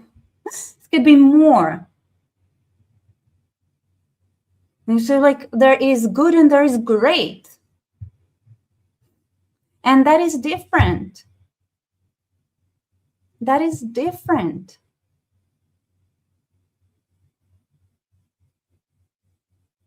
Do you know how different it is in your mindset if you look for a partner to reach a goal together versus somebody who is your helper, who's there to serve you?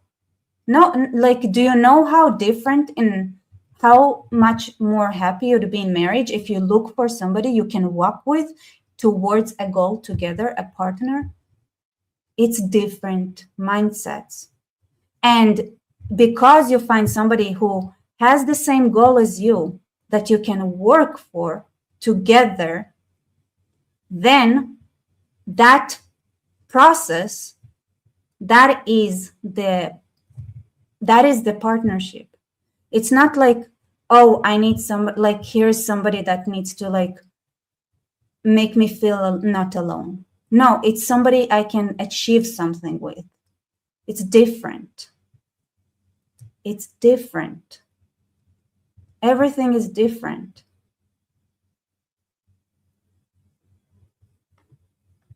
And because like I remember, like we had this conversation, and it's one of the things that like make it completely different if you look for somebody you can achieve with, somebody you can grow with towards a goal. And a family is a goal. You can like, the goal is to have the best family in the world. That's a huge thing to build, a huge project. It's a company. It's you're running a company. It's like you start a business. Family is a business. Family is business. You want to reach greatness. There is a goal. You want to have like, and it's like whatever, like whether you have children or not, right? It's like you running a household is a business.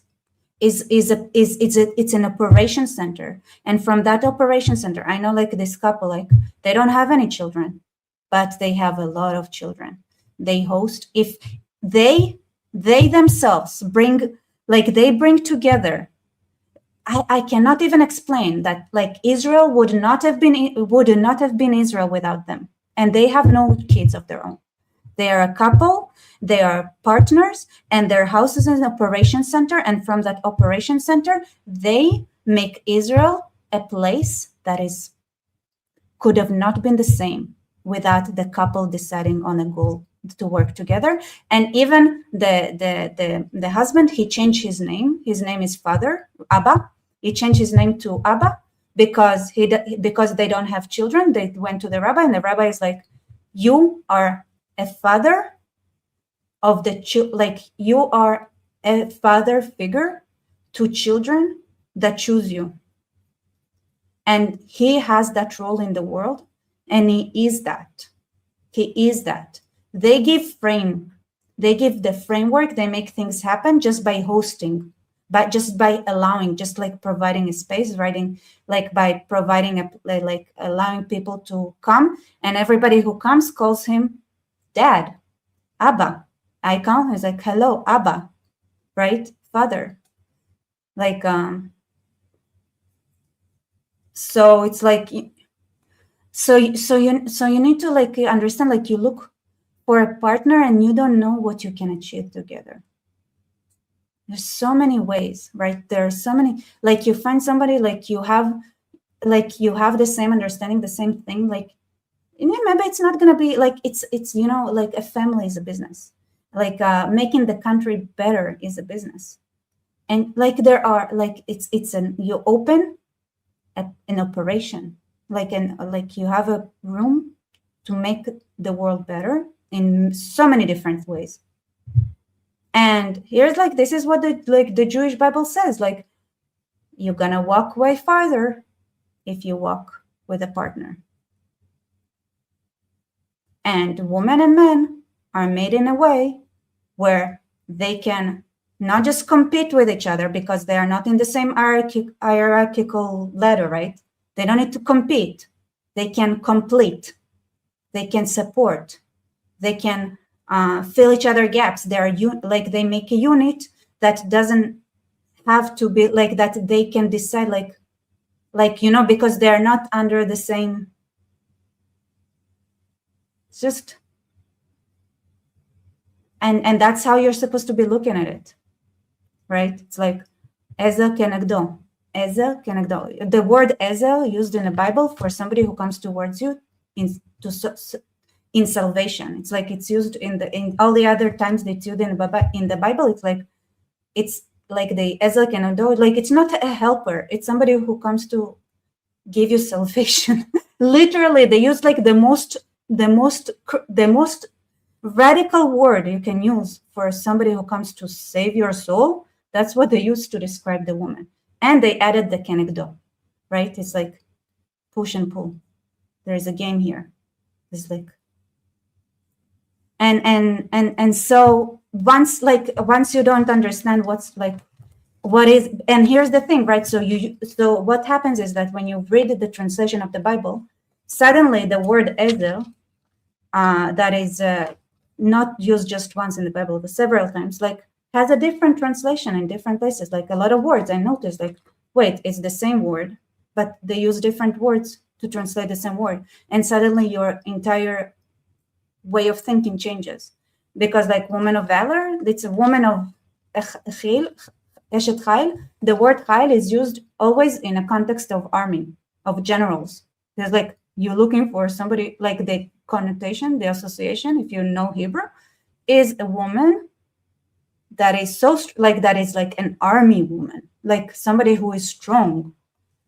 And it's the chayil, the word chayil is used for an army. It's used in the context of army. It's a strong that is associated with an army, with running like operations. And when you read about it, you understand like this is the kind of, it's a mother telling her son what kind of woman he needs as a future king. He needs somebody who can be a general, basically. So it's like why I said, like, you don't, like, is Mulan an excellent wife? Actually, yes. If you look at the original meaning and the original context and everything like that, right, of what is, like, and use like Mulan, who is literally turned into a general, is basically what a Hebrew-speaking person would think of as somebody who's befitting a king, because if she can run an army, she fits a king, right? But here it's like from how to be partners to how you see law to how you see treatment in people, from the reward and punishment systems that you have. Everything is shaped by culture, language, and just by using humility versus modesty, faith versus trust, you get different results. And this is subtle, but there are things that are not subtle. And you know where it's not subtle? When is it responsibility or is it a sin? Are people sinful in nature, or is the journey of them going out into the world a journey of them finding their role in the world and their responsibility? And that is a different framework. In one framework, you feel guilty and shitty, and you look for anything that would give you a purpose and meaning, even if it's an idiot like Nick Fuentes. In the other one, you have a Sabbath where you can just relax and be with yourself and do nothing and think you're perfect. Because, you know, it's like everything you get in your life is a bonus. It's like, you know how Jews wake up? I breathed. Good, thank you so much. Everything else is a bonus. This is the mindset of a Jew. It's like for everything, like, thank you for bringing back life into my body, and everything else is a bonus. Literally everything else is a bonus. You're perfect. You breathed. You literally you breathe in, you breathe out. Wow, perfect. Now everything else extra. Everything else extras. Like you're not sinful in nature, and you need no. Everything that you do, that's a bonus. It's like greater, better and better and better and better. Amazing. Right? And it's not like, and here's the thing, you can think is like, oh, but people are like, are you not like gonna be just like those like chosen people, you all think you're so important. Well, here's the thing, our natural tendency in life is to bring ourselves down, is not to bring ourselves up. So if you have a system that tries to fix our natural tendency, it's like petach kilo, you know how it says like the need to sin, you know, it's like it sits on you, and like the need to like become savage is like something that you need to always control. And one of the savagery tendencies that we have, that is the thing that the snake represents, and it's our tendency to try to not think, not take responsibility, blame others, and you know, and be like I know, like those are like, this is the natural. Okay, the natural is to bring others down, to bring ourselves down, to be like, I'm worthless, I'm shitty, I'm nothing. This is the natural. This is like, and this is like, no, you are not nothing. You breathe, thank goodness. Thank goodness. Everything else, a bonus. Here's the Sabbath. Why do you get to rest once a week? Because just you breathing, perfect. Perfect. Now, our natural thing is to move, we need to do something, right? There is a reason, like we work 6 days, we need 1 day of rest, because otherwise we need the work. We need the work. So God is like, in an ideal world, you'd be sitting and eating and do nothing all day and you're happy. But this is not human nature. The original sin is our need to work. We need to work. Otherwise, we lose our minds, right? So we, instead of being able to do nothing all day, we once a week, we have a rest day. So that's where you understand that you thinking that you are worthy and you are inherently good and needed, and just being like, think of a dog, right? As like, this is the epiphany of the best, like it's Kelev, it's like the full of heart, just like breathing, just their existence brings happiness. You don't have it naturally, right? This is the sin that, because what makes people want to commit suicide? What makes people want to go and blow themselves up and think and bring themselves others down, or think like that, right? It's like they look for something to control. They can't control themselves. So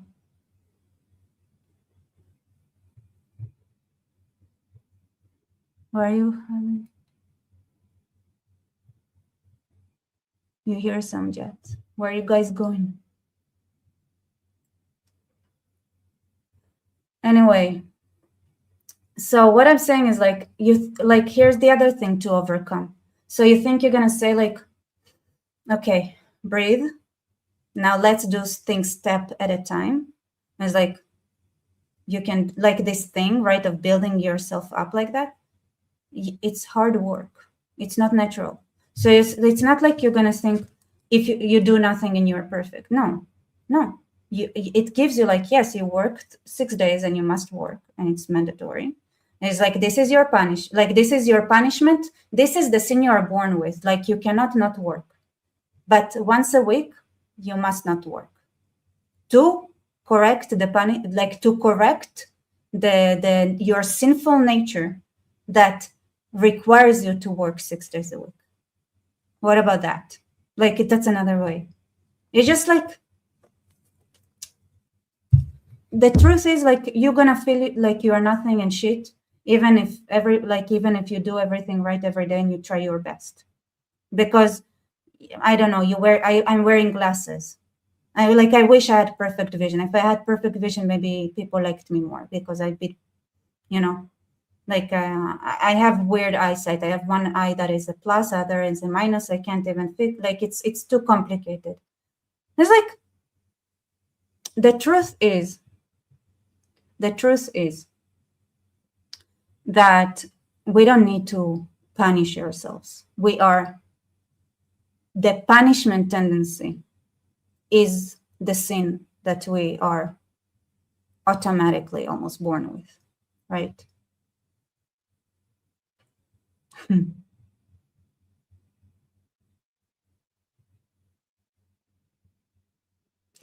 And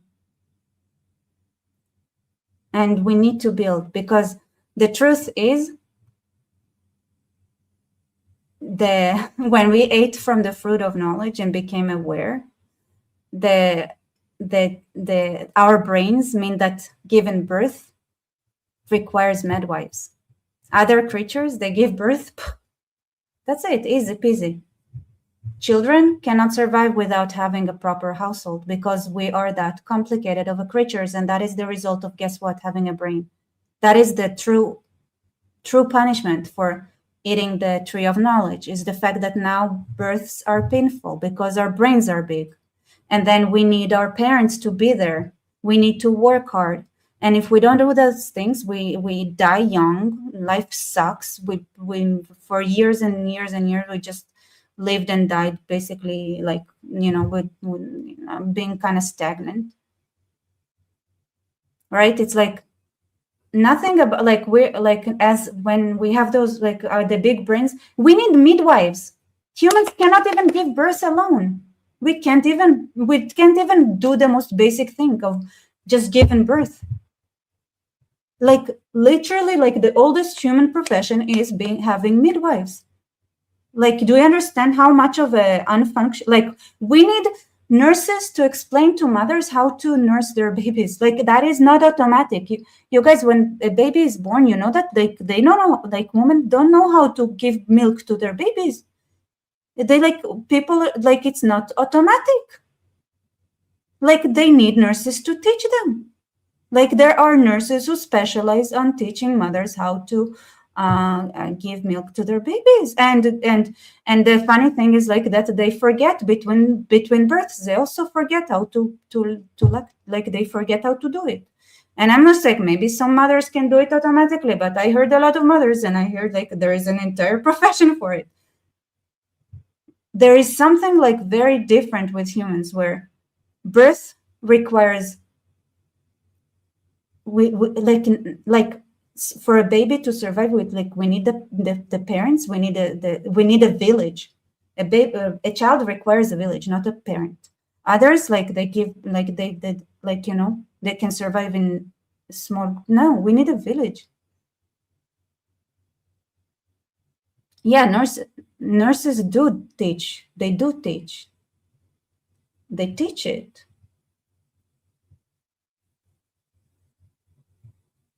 But it's like, so you ask, like, what was the result of eating the being aware? It's like, suddenly you need to take responsibility. Suddenly you need to plan to a future, because we're kind of a failure of a creature. In our nature, we are failures. Okay, we are failures. Our battle is to fight our need to bring ourselves down, because we are not, like, it's like you breathe. Being human is hard. Being a human is hard. It's hard. Being a human is hard. You're not even, how long it takes for a baby to learn how to move, to eat? How long? We need 20 years of training at least. 25 years for our brains to fully develop, and 30 years for it to connect. Because people always say 25 years until your brain is developed. No, guess what? It's not true. Because it takes into your 30s for the connectivity to finish, so that your brain is not actually just a compartmentalized mass.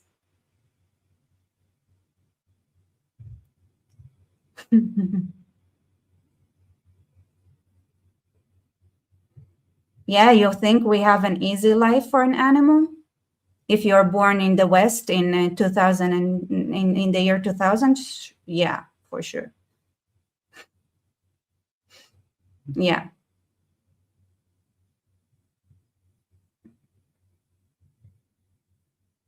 I mean, I'm not saying other animals don't have it hard, right? They do. They do. Okay. To different degrees. I'm not trying to take away the pain of other animals. Some other animals also kind of licked the fruit. Okay. Some animals, we are not the only ones. We took a big bite, but others took a little bites, and they're also suffering in different ways.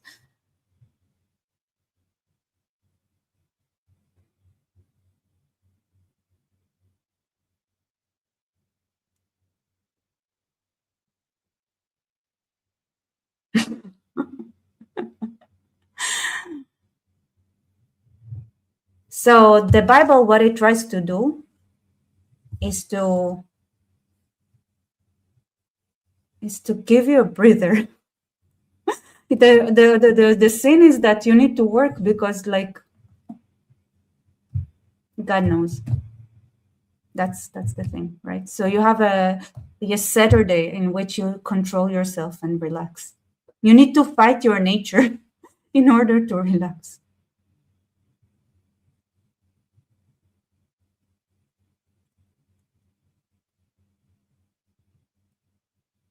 Especially the especially the more civilized you are. The more civilized you are, the harder it is to relax. Like, because I know, like, Arabs can do nothing all day. Like, also, like, a lot of other cultures, like, they do nothing all day. They chill, they cool, it's fine.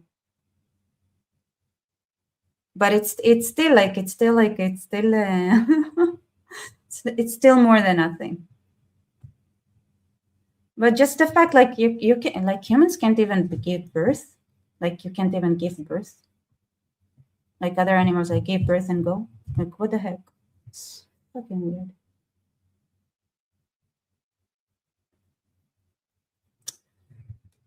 I mean,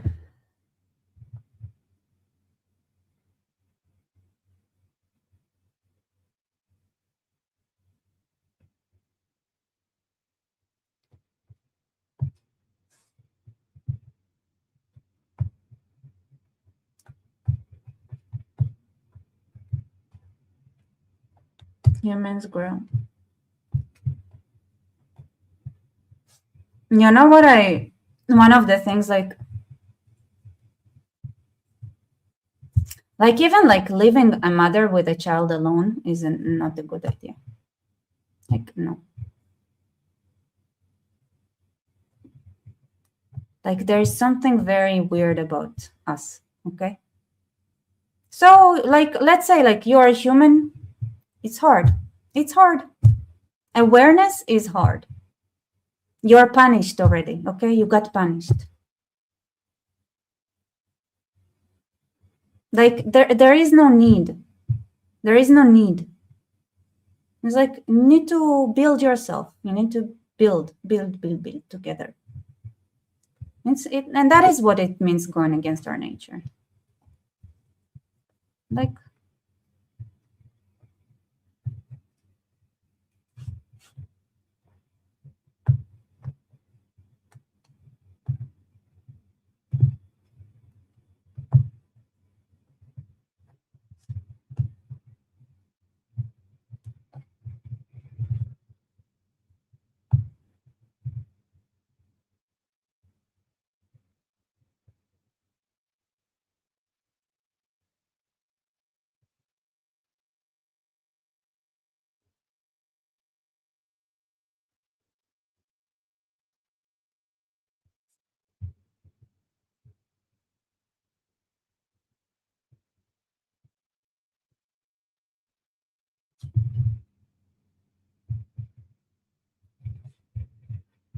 that's what I have to say.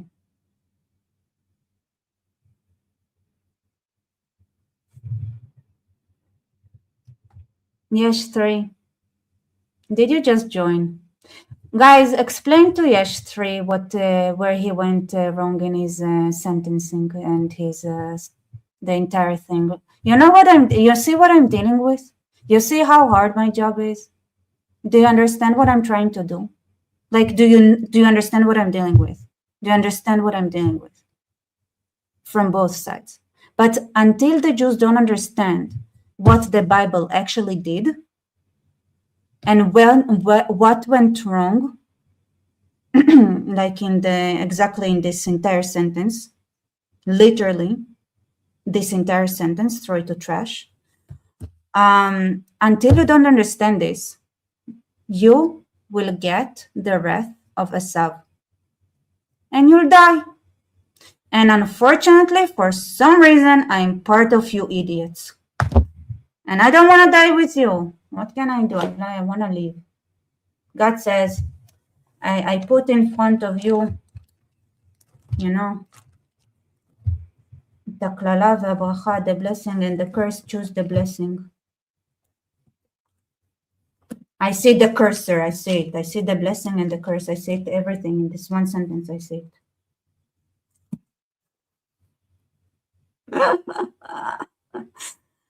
And so the blessing is to, you know, explain it.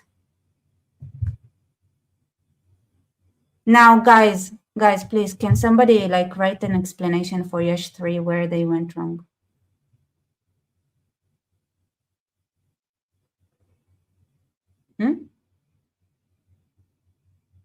Now, can somebody explain to me why Jews can be so smart and such geniuses and still so fucking retarded?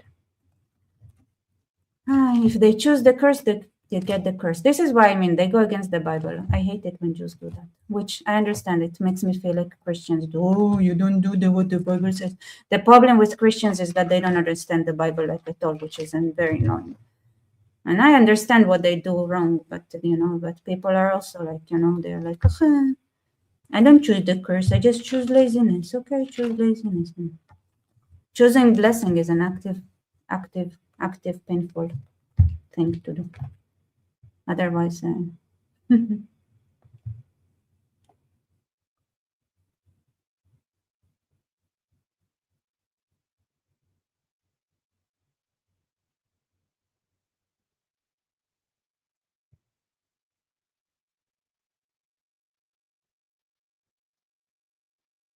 Yesh 3, just for the giggles, if you're still here. What is your background? Where did you grow up? What's your background? Tell us, just for the giggles, if you're still here. I recommend watching this stream from the beginning, and there's gonna be a lot of rambling from like.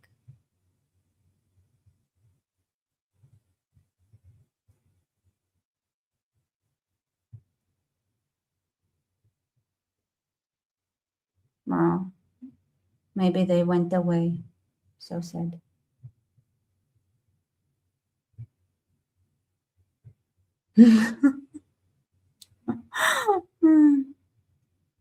That's so, you know, it's funny because that's the difference, like, right? It's like the Christians love talking about humility, but they don't have enough, like, but it's like, but this is the problem, right? If they had some modesty, maybe they would listen and understand the Bible. Just a little bit of modesty, because everything you believe in as a Christian, the resurrection and everything, right, can stay put. Like no Jew would take that away from you. And I say it like from the get-go, like if you believe, you're gonna believe more if you understand what I'm saying.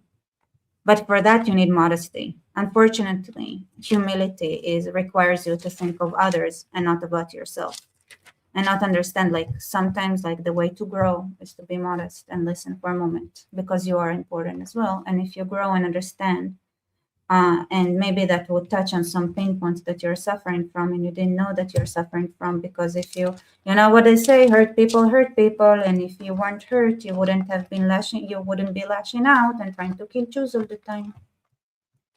So clearly something hurts you. So be modest and listen, because I have a clue.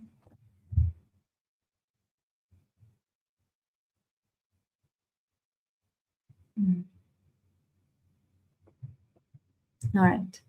I did watch most, basically raised Methodist in the South. I don't get why you think I'm pointing fingers at anyone. Oh, I don't think you're pointing fingers at anyone. I just explained that if you say humility and you think that you're saying like Jews are supposed to be like have humility, then you don't understand the Bible. Like you don't understand the difference. Like this is like a telltale sign, right? So not humility, modesty, right? Different, very different.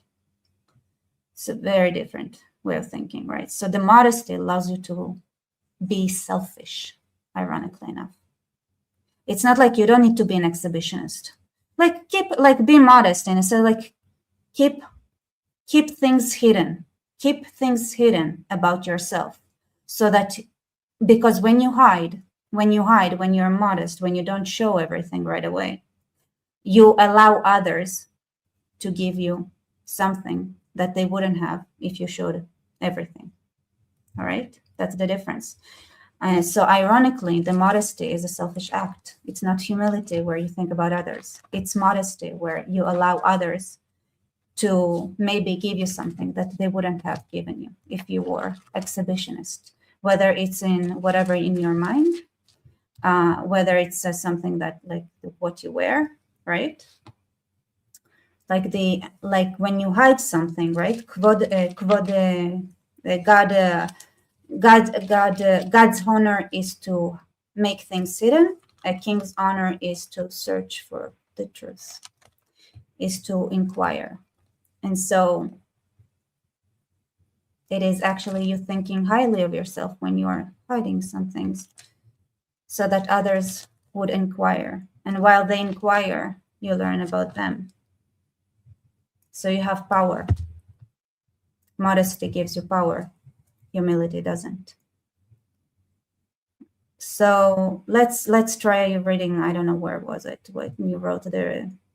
Jews are supposed to have modesty. Does this sentence make sense in whatever you were trying? Okay. So if Jews are directed to be modest and strive for good, why do they have cultural guilt? We don't have cultural guilt. That is a misconception. Cultural guilt and the concept of guilt is Christian. We don't have guilt.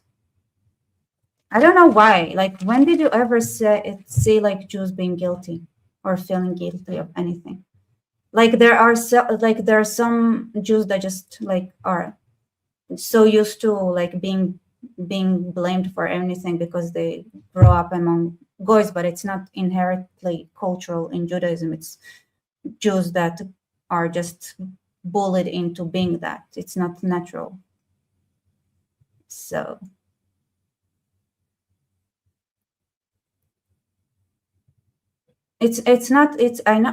so don't be. So here's the thing, don't be. It is about you. Like for a moment, throw humility out of the window. Be like a Jew, prideful and modest. Modest because all you need to think is like, how can whatever I'm saying right now, think about yourself and how you can utilize it. All right? That's modesty.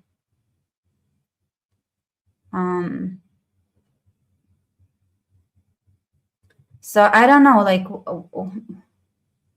like when did you ever see a guilty Jew? I'm just like, sorry. Why you ask? Well, don't be sorry. I mean, why you sorry? Don't be sorry. Like what? Like why would you be sorry? Be like, thank you, because I gave you something. I gave you some knowledge, and that is the difference between modesty and humility. Do you understand?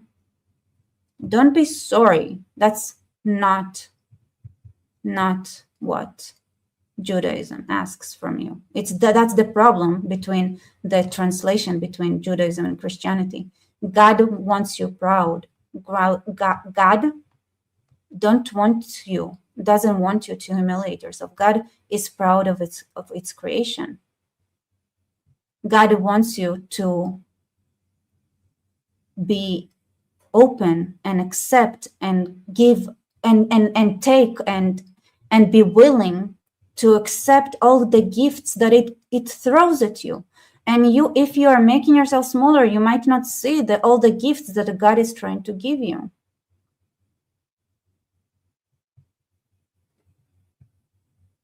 Like, God is trying to give you things, and you, with your humility, you are rejecting his gifts. And that is not what he wants from you. It's not. He wants you to be modest enough, modest to keep yourself safe and keep yourself hidden long enough so that you would be able to receive. You don't receive if you just exhibit everything right away. You don't leave room for, getting something.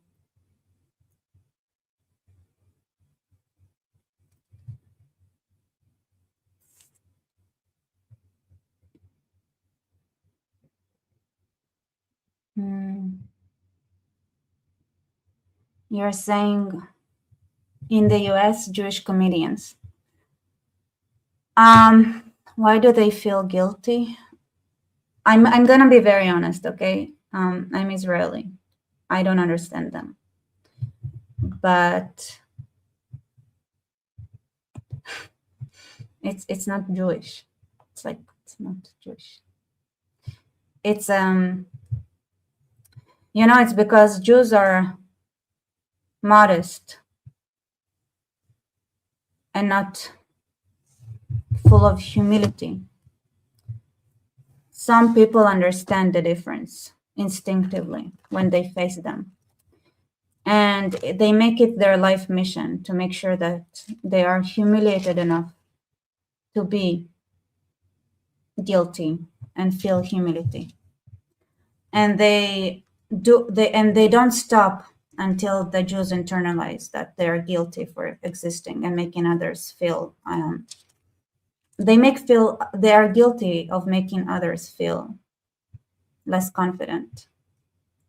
They it's like, look at these people who just think they're chosen, just think they are worth something, like they are something or someone. So some people are like, no, they need to understand that they're nothing because I'm nothing, and I want them to feel that they're nothing. And so some people made it their life mission to make sure that Jews internalize that they're guilty for making them feel like aware of their unhappiness living in their own skin. And they make it their life mission to humiliate Jews until Jews feel humility. Some Jews do internalize it. Here's the thing, right? These Jews don't stay Jews. They don't stay Jews. They are Jews. Once a Jew goes through that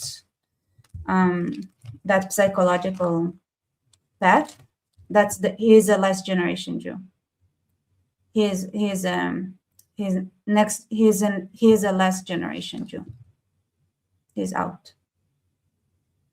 Jews are not like, we're people. We're people. And there are plenty of Jews who are just prideful without being modest. There are plenty of Jews who are guilty and modest. But once they are guilty and not modest anymore, but have this humility, that's it. That's the last generation. Like all the other variations, like they might have some hope that but these Jewish comedians, like they're last generation Jews. So yeah.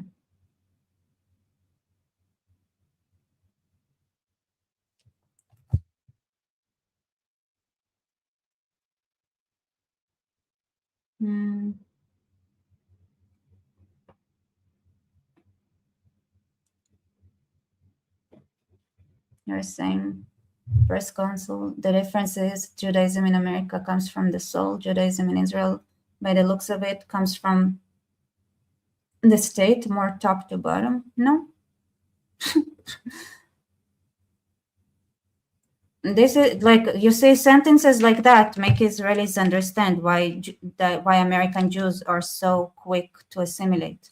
In fact, American Jews assimilate so fast that they assimilate faster than other ethnicities in the United States and other traditions. Do you know? Like, they assimilate so quickly.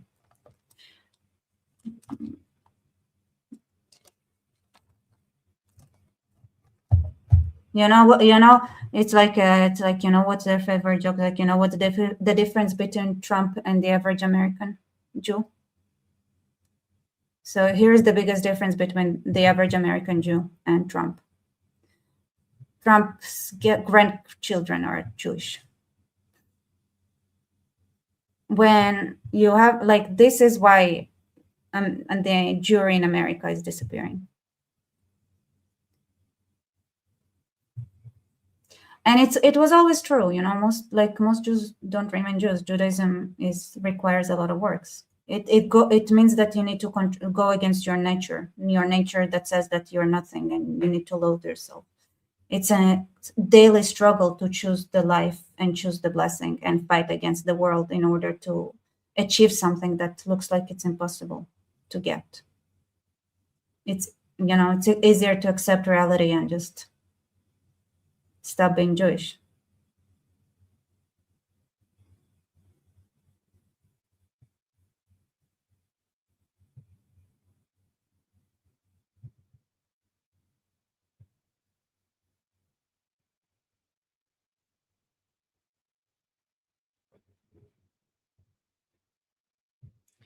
You're right. You can't just live in a Jewish state to be Jewish. You have to do more. I agree with you. You have to do more. You have to do more. You also must understand, like, what was lost in translation. Like, there is a reason why Judaism changed the world. There is a reason why the civilization was cyclical. Every so and so years we destroyed ourselves. There is a reason why Judaism and the principles like the Judeo-Christian, though it's Jewish principles that enter the world, completely, utterly change it. Everywhere it went into, it changed it. There is a reason for it. And it's not that there aren't alternatives, right? So the Chinese have an alternative. It's not like they, there are other models as well. But there was something disruptive about, like, the ideas that Judaism presented. And my favorite example is, like, when people say, like, well, what do you mean, like, Judaism changed the world? I mean, here's the most simple example.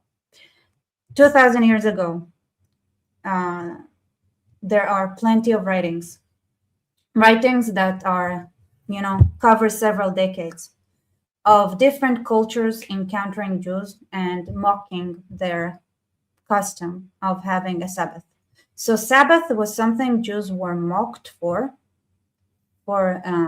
not decades, centuries of writings that we have of Greeks, Romans, and different cultures around the, like, just every culture's encountered the Jews is like, these people are weird, like, they don't work on Sabbath, like, they have this thing called the Sabbath, and it's like, it's perplexing, it's so weird. Now, every country in the world, and here's the thing, like, you know, you have the 7 days a week, right? The Romans didn't have a 7-day week. So the thing that you have a Sabbath now in the entire earth, every single country on earth, every single country, from only Israel, from only the Jews having a Sabbath, every single country in the world has a weekend. Every single country has a weekend. Every single country. So when I try to explain to Jews, it's very hard for the humanity to understand what humanity was like before Judaism changed it. Because before, there are centuries upon centuries of people mocking the Jews for having a Sabbath. Today, in today's world, every single country in the world has a day off. Every single one has a day that is a weekend. So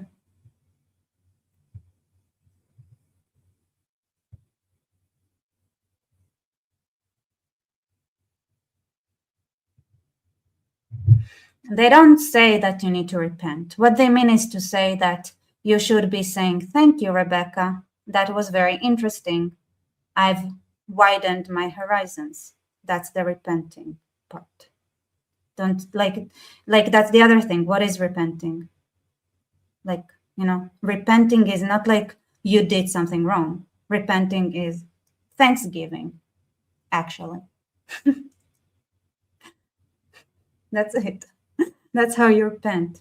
It's actually you repent by saying thank you and being like, and being a better you, being a bigger you, instead of being like, instead of practicing humility and making yourself smaller, practice modesty and see what you can take before you reveal yourself, See what opportunities open up when you keep certain things hidden. So that's like, there are things like Judaism changed the world. So everybody knows that something is different about the Jews. And so everybody knows to blame the Jews when the world feels like it's punishing you. Like, because the Jews did something. And it's hard to understand what the Jews did, but it's very easy to understand if you just think about the fact that like Sabbath was non-existent 2,000 years ago, non-existent. Everybody made fun of the Jews for having a Sabbath. Now every single country has a day off. So when you think about it like that, right, you take a moment and understand that there is something that the Jews did, but there is something they didn't do as well. And the repenting and the fixing the Jews didn't do is to try to understand what was lost in translation.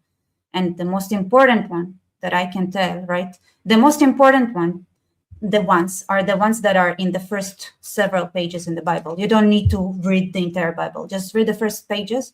And this is where the most critical foundational parts are. The relationship between men and women, the understanding of the goal of a household. Household is a unit that is a business, that has a goal, that has a mission. That's how you need to build it, and that your mission is to be responsible, take agency, understand that you need to change the world around you, change yourself, control. It's not like you can just let go and that's it. You are made to work, and you also need to take time to rest. And when you rest, it's actually a lot harder than making yourself work, because that's how we are built. That we need midwives, that we need support, that babies don't just grow on trees.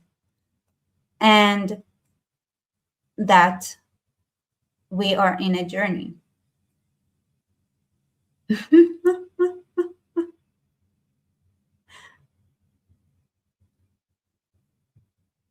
We're saying, I got you inspired though. You're welcome. Yeah, I agree. Thank you. You are right. Thank you, and you're welcome. And bye-bye. That's like tying through a wet sponge. True, but talking through a wet sponge is better than not talking at all, right? It's a little bit like this went through a wet sponge as well, right? Like the translation went through a wet sponge, but we have some like you know, like, you know, you have your translation, you hear what I say through a wet sponge, like, you know, it's like you can gather the pieces. It's getting better and clearer and clearer and clearer a little bit. I'm saying, let your nails grow. Okay, I'll work on it. Thank you.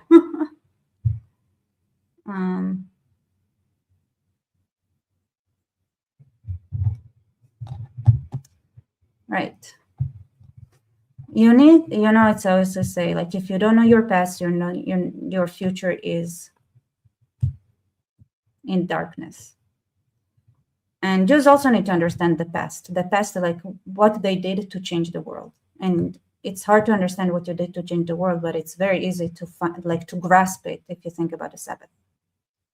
And then you need to understand that if you touch something, you change it. It means you have some responsibility, right?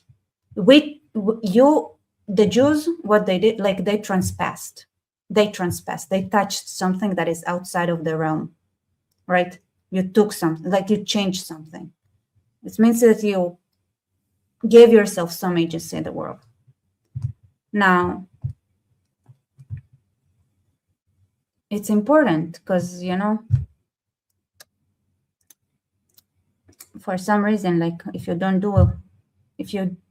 do things halfway, like, your kids come and they're angry with you because you were a terrible parent. I don't know. I mean, it's not that. It's like, it's you know, it's like it goes two ways, right? And I say that, you know what, like, that, like, now, you know, guys, you also have a responsibility. You know what they say, they're in a VBO, like, a prophet cannot prophesy in their own city. You'd be surprised, but if you, as non-Jews, come to Jews and explain to the stupid Jews what I'm trying to explain to them, but they wouldn't listen to me, they would listen to you. So you also have responsibility as non-Jews. Non-Jews, you have the power to make the stupid Jews understand some things they don't understand because they're stupid Jews, okay? I don't know. It's like, that's the most, you know, like, we all have our plus and minuses.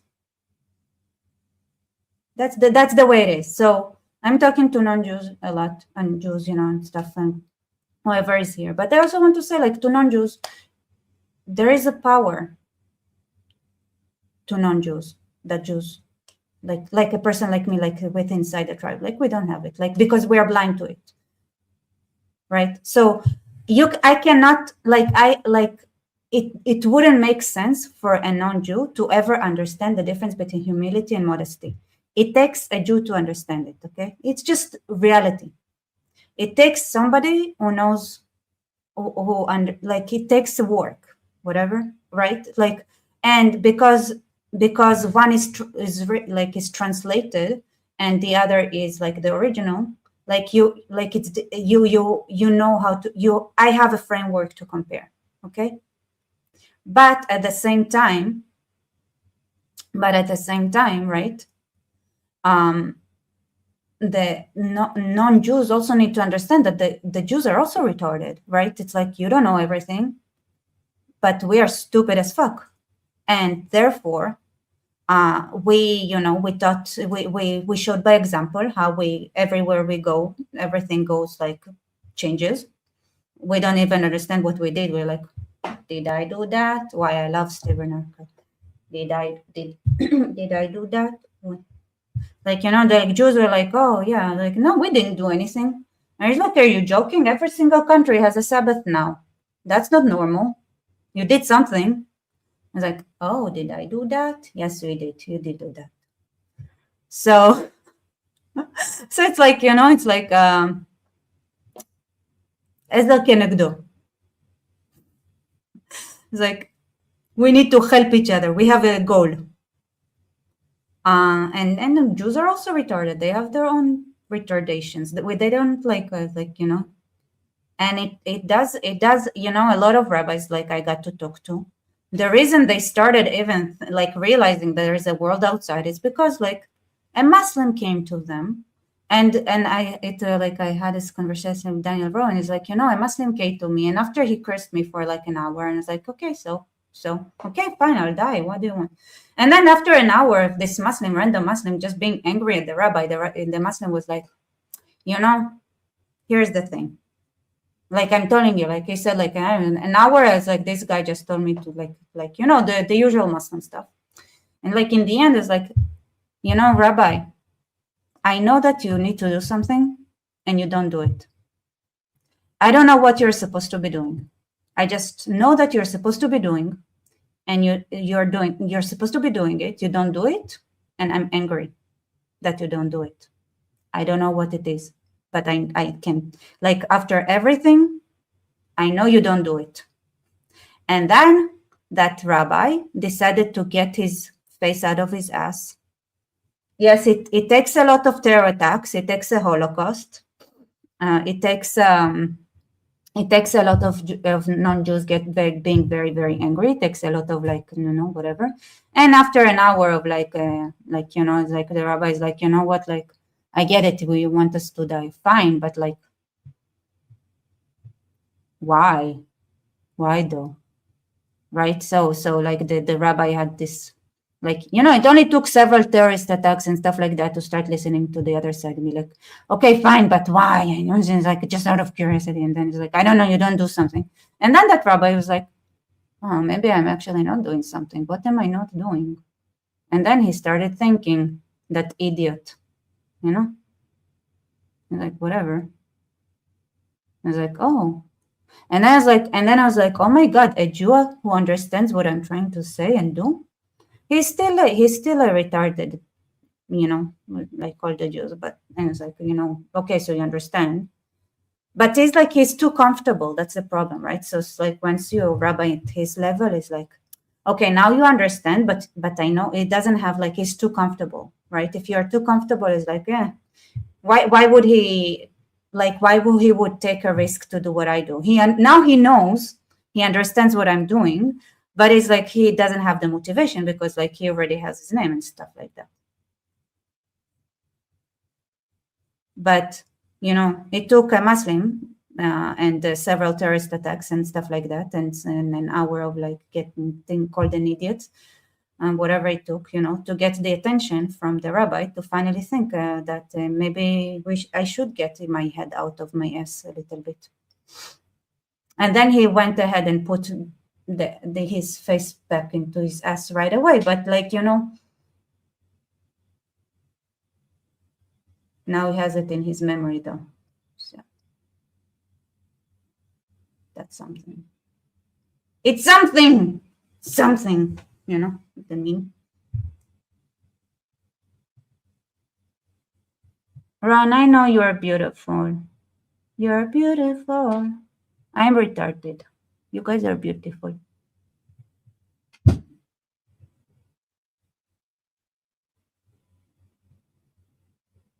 You know, it's like when you do a job when you do a 50% job, sometimes it's like, it's a problem. You mark yourself as a target, but like you still get, like, you know, you need to finish. Like, one of the things, like, because I have ADHD, I like forget to finish stuff.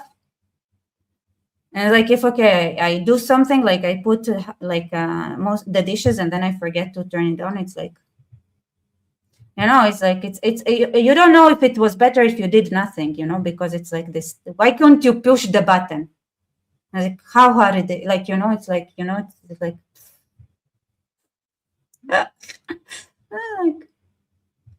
and it's like, and then you explain, listen, you guys, like, I'm smart in some things, but please be patient with me because I am retarded. I'm very much retarded. It is what it is, you guys. So help me.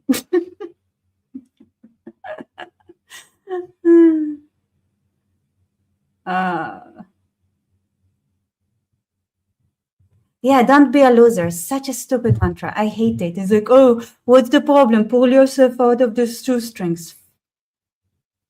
It doesn't work this way, sweetheart. It doesn't work this way. You know, it's, you know what I hate? It's like, you know why I hate it? Because it took a God to take Jews out of slavery. This is why I keep repeating it. And I know it's like, it's kind of lost because I need to explain it. But here's the thing, right? It took a God to get Jews out of slavery and dragged it by the ear, okay? And if you read the Talmud and stuff, then most Jews stayed slaves, right? Not like it. So it's like, if it took a God to make one people to get out of slavery in their heads, right? But he gave us the blueprint. Yes, it's gonna be hard to pass it on, like it took a God. It's not something you can just tell people, oh, just free yourself out of Egypt. Did you free yourself out of Egypt, or did God come and take you and drag you by the ear? What happened? Huh? What was the story? Did you get yourself out of Egypt, or were you dragged out by the ear, were screaming and crying and saying that, oh, it was better in Egypt, oh, we were fed? What was it? What was the story? Was the story that you were, oh, I'm not a slave anymore. I'm gonna tie, like, I'm gonna get myself up by the shoelaces and I'm gonna be fine. Yes, and now or was it like you were like dragged out of Egypt, screaming, crying, and saying, "Oh, everything was better in Egypt. At least we knew where the water is, and like we got fed and we got taken care of. And now everything is so hard, and like we don't know what to do. What do you want from us? What was it? What was the story? Huh?" Smartasses. And like you were told, okay, you were dragged out of slavery, you cried the whole time, all you did is trouble, you had a shit ton of tantrums, it was a nightmare, God almost gave up, he cried every day. Why did he get you out of slavery? In the end, it was worth it. Finally, it was like one people got out of slavery. Now you're like, oh, just stop being slaves. It's like you go around the world, like, stop being slaves. Why do you think that God had to cry every day to get people out of slavery? Why? Why was it so hard? Because a person cannot get himself out of slavery. You cannot get yourself out of slavery. And it says it time and time again. You know what? A slave cannot be a prophet. You know who? You know Joseph wasn't a prophet because he was a slave until he was free man. He couldn't prophesy. You just cannot. You cannot be a prophet as in slavery. You cannot be prophet. If you don't have prophecy, if you cannot prophecy, if you cannot like create, right? What is a prophecy? Like you create something in your mind, then you are not a free person. You're not a free thinking person. You are not a free thinker. You don't have a vision. You are a slave, right? And he didn't prophesize. He interpreted dreams. It's not the same. And also Daniel. Daniel wasn't a prophet. He was a vision. He had visions because he wasn't. You cannot be a prophet if you're not a free person. You cannot. So it's critical to understand those things. The Torah gives us clues, right? And it said, it took God had to come down, drag your sorry asses through the desert while you were crying and having tantrums. Okay? Now you go to people and just like, stop being losers, stop being slaves. I mean, God came down for you. Do you understand what it means? No? You needed God to come down to make you not a slave. You can go, just stop being a slave. How about you need to, you don't want others to be slaves. You need to understand what's at stake. Like, they're going to cry. There's going to be tantrum. They're going to complain the whole time. They're going to be ungrateful. They're going to be awful. Most of them will stay slaves no matter what you do. And guess what? It's worth it. It's worth it. Why? Because God said so. And you were chosen.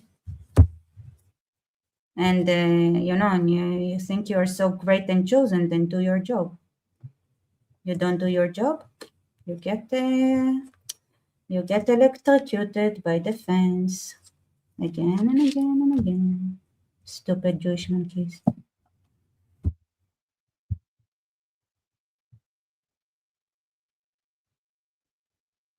Anyway, you can extrapolate it in any kind, shape, and form in the way you want, right? It's like you need to do it you would go through that process with the children. If you want to free other nations, it's the same. What do you think, right? So like the Jews, to make the Americans free, you think that America would have been America if it wasn't for example, everybody talks about Hamilton, right? Hamilton, did you know he went to Jewish school? He was raised by Jews. You know who else was raised by Jews? Elon Musk. You know who else grew up? Like Jews had, like the Jews, like they were there, like the foundation of Americans, very much, they're very Jewish involvement, a lot of Jewish involvement. Like like, you know who wrote the Constitution in Japan? A Jew.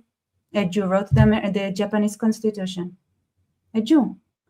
Because this is the, like, Ola Goyim, you need to understand, like, what it took, that the British nationalism was also a very painful process. That was also it's biblical. They followed the Torah. It wasn't like out of nothing. They followed the Torah, and guess what? The Jews had to walk with the non-Jews hand in hand. And when the Jews let go Hollywood, the entire American psychology, right, was created through Hollywood. Who built Hollywood? Once the Jews let go of Hollywood, those things get lost. Like they lose it, right? Like you cannot do half a job. You cannot do half a. Who stood up after Charlie Kirk? Who stood up and explained the role of an influencer?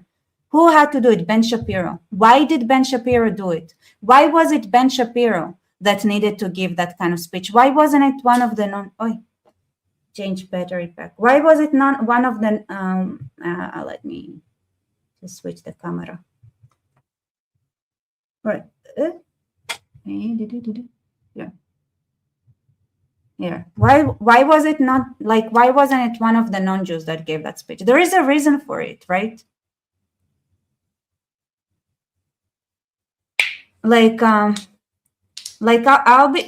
be honest, like, it's like, and like Jews gave up on Hollywood, and you can see that, right? Jews created the American dream. Jews were involved, like Jews had when I say like a footprint, I mean like a footprint, and it's a painful, long process. And notice that wherever like Jews live or Jews stop doing their job, those countries deteriorate. You need to, like, you cannot do half a job. You need to explain the entire process properly so that they can continue alone. Like you can't just sell the Hollywood to Qatar and think that you finished the job. And this is the reason, it's like they can't even keep their own children Jewish. And then the Orthodox Jews don't a lot of they don't bother with like the other it's like it's a process. It's a process. It's a process. And it's like you just need to understand like what was like which parts we failed in transmitting, right? Why does it not last if the Jews are not there? Why does it crumble if the Jews are taken out of the equation? It needs to stay standing after the Jews are gone. And it's like, John Locke, exactly. Like if you don't know, like if you don't understand the foundation, if you try to pretend it's Judeo-Christian, if you think, and then the problem is that the Christians in America think now that it's based on Christianity. They don't understand that the Judeo-Christian was actually a way to say Jewish values. But the reason that it's Judeo-Christian is because Jews are hated, and instead of being responsible and taking full agency, the stupid Jews were like, okay, let's call it Judeo-Christian. And by doing that, they tried to give away some of their agency, just like the woman tried to blame the snake and the men tried to say it's the woman, instead of the Jews saying, listen, it is us. It is us. It is our values. It's not Judeo-Christian. It's Jewish values. And guess what? Jesus was Jewish, and you don't understand Jesus because you're not from his culture, right? And it's if you don't do it, if you don't take your agency, you get punished and you get exiled. That's what happens, right? Why are the Jews getting exiled? Because they didn't take their agency. They said Judeo-Christian. That's it. You lost agency. You say, oh, yes, it's me, but the woman, the Christians. No, you cannot delegate the agency. You cannot give the agency away. It's your values, yours. It's not the Christians. They relied on the Hebrew parts of the Torah. They relied on Hamilton going to Jewish. They relied on learning Hebrew. They thought like everything was in Hebrew. They thought like Hebrew might be the official language of America. If you take it away, if you take away the Hebrew, if you are like, oh, it's Judeo, but let's add the men, or with the like whatever, because I think Christians don't want to be. It's okay, Jews, we can be the woman. Okay, so let's say no, it's not just the woman. It's also the men's responsibility. And suddenly it's like, oh, it's men and women, and you know how it is. Men always take the credit, and the woman is like, oh, the woman is not important. And suddenly, for some reason, there are no babies. Apparently, women do matter if you want to have birth. It's like, because it's men and women, and it's like, oh, but we know, but men always have men are the stronger, so they must be the ones that are responsible and stuff. And suddenly you don't have babies anymore, because apparently Jews also like that woman. Maybe there is something about women that does matter in some processes. No,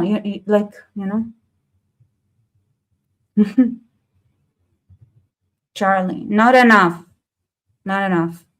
It's hard to monetize my pearls of wisdom because I don't know.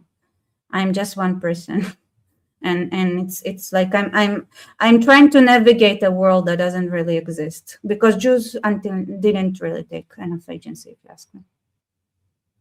Yeah, exactly. Harvard was teaching Hebrew, Yale too. So this is what happens. Like Jews lose. Like they were like, okay, Judeo-Christian, yes, Judeo-Christian. And it's like, oh, so it's the Christian, and then that's it. No, say the truth. It's Jewish values. If you don't take agency, America was built upon Jewish values, not Judeo-Christian values, which is Jewish. Like it's not.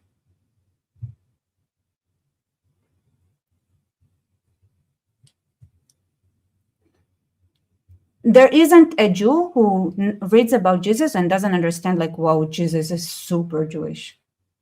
And they don't bother explaining why, because they don't want to take you see, they don't want the wrath. They don't want the wrath of taking responsibility and explaining what Jesus really stood for, because you get a lot of wrath. That's what happens. But that means you didn't learn anything, and you get exiled. You get expelled, get kicked out, right? It's like, because it went from its Jewish values, its Hebrew values, to, oh, it's Judeo-Christian, and now it's Christian. And now we're seeing that Jews they're getting exiled and expelled out of America, even though they lived there for as long as they did. Because when they knew and took responsibility and were agents, and people knew that it was Jewish influence, it's like they knew where the values come from. Then America knew how to correct itself. But the less and less, like Jews, like it wasn't cool anymore. Being Jew is not cool. Okay, it's not cool, so what? Don't be cool. You don't need to be cool. It's not cool. And it's like, oh no, God is gonna find out you did something. Yeah, you did something. Take responsibility, a little piece. I have a lot of things to get out of my system, I guess. Listen, I see those things. I see all those things, okay?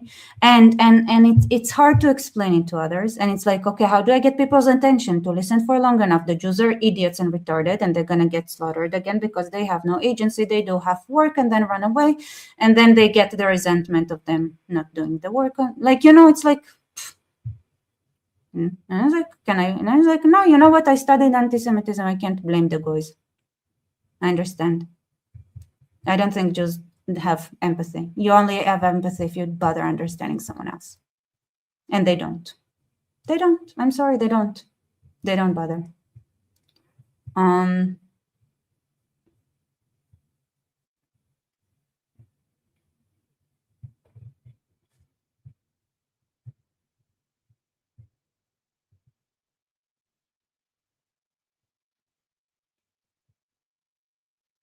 Jews do belong in America. That's the problem. They do. They do. Because here's the thing, all right? America is it's the greatest transmission of the Jewish principle into another nation. And Jews were very, very, very, very involved from the beginning to the end. But what they need to do is to stop being whiny bitches and whiny bitches and just think like, you know what happens? Like, you know what's the woman? Why I think like the Jews are like the woman? Because the Jews, what do they do? Is like, what is the snake? The snake is like nature, right? It's like natural. So what do the stupid woman Jewish people do? They are like, not being murderous animals is in our nature, right? So it's blaming the snake instead of saying, no, instead of taking agency and saying, no, it's we had introduced like the commandment of like God saying do not murder without ifs and buts and no gladiators and shit like that. Absolutely not, you weirdo Romans and Greeks and whatever. This is not a game. Life is not a game. Life is something to be cherished, you stupid guys, right? No, you said it's like what would a woman do? There's like, oh, it's nature, right? It's natural not to be murderers. No, it's not natural, sweetheart. It's not natural. Stop blaming the snake. It's not the snake. It's not nature. Okay, it's not nature. It's not the nature of not being murderers, okay? It's you decided that the nurturing that you do as a woman is to nurture people to be empathetic, compassionate, and not murderers, and understand that life has like this is part of your nurturing nature. It's not nature. You don't give birth and let the baby out, and then this like the baby becomes nice and lovely and like is not a murderous creature. No, you nurture it. You nurture it, woman. You nurture woman. If women don't do their job, if women don't nurture, what do we see? Murders. It's your job. And it's also like your job to say like, okay, you know, it's not easy. It's not an easy job. It's also sometimes you have your child is a true little piece of shit. Then you call the man. And it's like, you know, there are solutions. But, you know, it's like, no, it's not, it's nature. You know, it's nature. No, it's not nature. It's nurture. It's not nature. It's like, nature, that's going to be, your child is going to be a snake. That's the nature. It's like, no, you nurture into a person, to turn into a human. It's like, no, it's not natural. And it's like, it's the thing, right? It's like, this is what you do. It's like, okay, so they just like bring those ideas. They're like, okay, you need to rest. You need to think, breathe. I gave birth to you. I created you. Like, you know, it's like you're valuable for your, like, notice how Jews do it all the time to Christianity and Christians, right? Not Islam. Islam is not, Islam is some sort of an abomination, but Christianity, like, but Christianity is different. It's like you say, like who is like trying to like fight for, like you said, the Ben Shapiro, the Dennis Prager. You say like, no, like Christianity is good. Go to church. Who says go to church more than Jews? Jews say go to church more than Christians, right? So that's the nurturing part. Like. You need to take agency. You don't pretend like they went to church until you forced them to go to church. They didn't go to church until like without Judaism. Who's gonna go to church? No, the Jews make the guys go to church. The guys don't go to church alone and by themselves. No, the Jews chasing them, nurturing them, like, you know, making sure that the church stays like the true to God and not true to power hierarchy, where they have gladiator fights like they do in the Catholic Church. It is a little bit.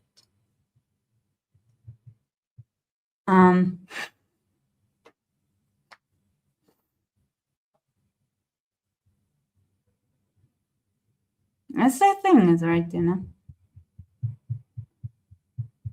Always going around like keeping all the Christian.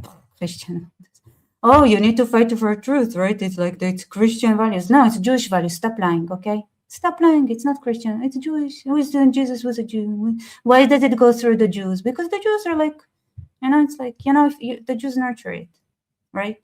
The Jews nurture it. Now the men always try to take the credit. That's what men do. Men always try to take credit, and blame the woman when things go wrong. When things go wrong, blame the woman. Things go great, take credit. And then what happens? Okay, fine, it's the man. The man is great. The man is amazing. Everything is thanks to the man. The man is amazing. But then everything for some reason falls apart, and the man never knows why everything falls apart. The man can never tell why things fall apart. It was like mystery. I don't know. It's like you took credit for everything. Everything in creation is your creation. Why is everything falling apart? I don't know. Maybe you didn't create it alone. Maybe there was someone else there. Maybe that someone else should stop thinking that it's nature that makes us who we are. It's the neglect, the nurturing. No, stop.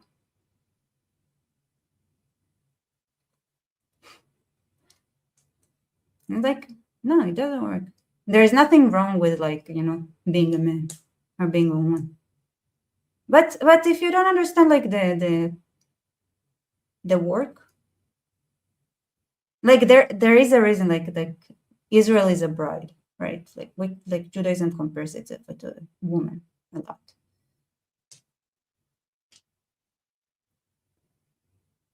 And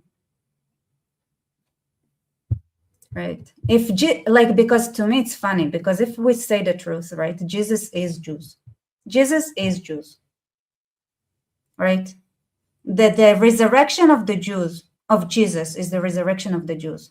Like if you think about it honestly, the Romans killed, the Romans thought that they annihilated the Jews. The Romans thought they annihilated the Jews, and the Jews resurrected.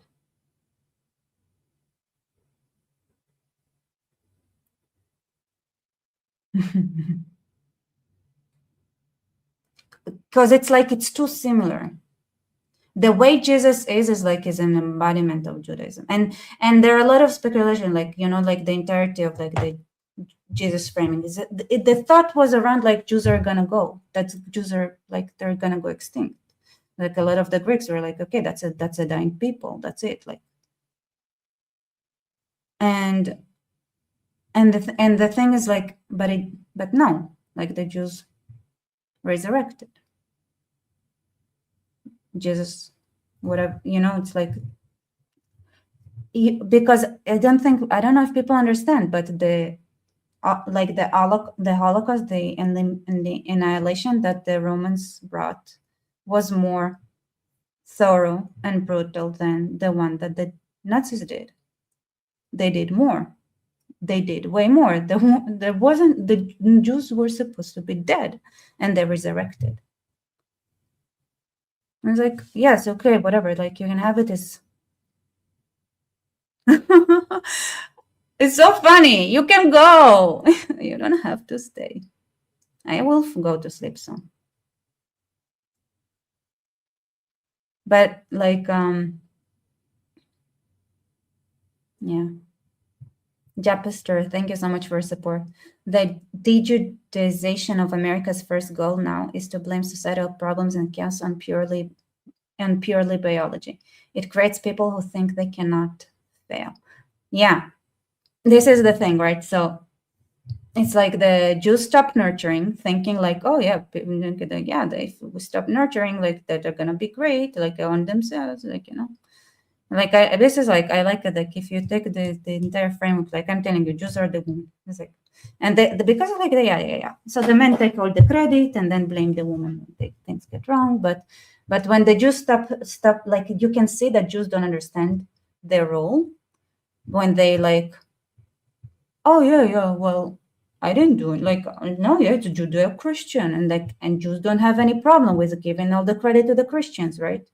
And then there's like, they give the one credit, like they give the credit to the Christians, and they give, because I know Jews, okay? Jews are idiots.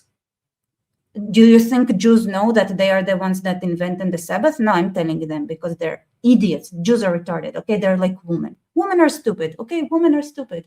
It is what it is. I'm a woman, I can tell, okay? So,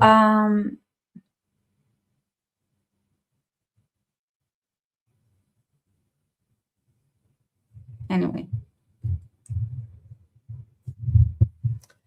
As I said, a protest purely in biology, it creates people who think they cannot fail. Yeah. Anyway.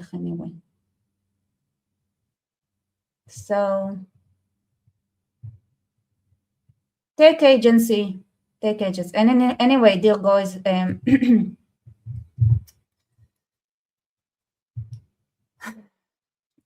here's what I want you to do. You go to Jews and you tell them, Jews, you did 50%. You did 50%, and you need to, do the 100%. That's it. If you don't do the 100%, we come kill you. It's okay.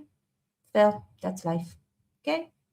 I mean, that's how I grew up. It's like I didn't do the dishes all day, and to the end, mom would come and kill me. Didn't help, by the way, but helped for at that moment. But it's okay. This is why we, why we help each other, remind each other.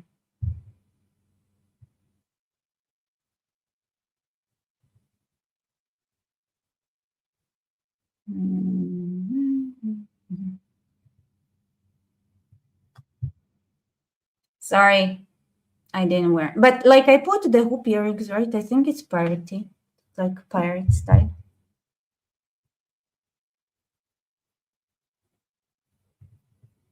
Why can't you just eat the rice and sit quietly? Why so much trouble? You see, this is the problem, right? So this is like men is like, why you so, like, for men, like, I get it, like for men, like women are so annoying and troublesome, and they're like think like Jews, like, and women, like they act the same, like they remind you all the annoying stuff that you need to do, like, all the chores and all the shit you don't feel like doing, and it's like, shut up, woman, shut up. And also like Jews don't like the Jews, like they need like other, like they need the goys to build, like Jews, like they have ideas and then the goys build them, right? So it's like women have ideas and then they send them in to build stuff to make it happen, it's like, I don't know why Jews like it's like it's like, yeah, they do, but like, it's like, it's for Jews it's very hard to make something happen without like goys. And then for like women, they don't like, then they can chat forever. I don't know why. Like it's very similar. I mean, it could be also that I'm tired. I like the more tired I am, the more like I simplify things into stuff. So I get it. Like, women shut up, Jews shut up, you annoying creatures. 100% agree with you. I understand. But apparently that things fall apart. So maybe you're not likable. Better than being dead.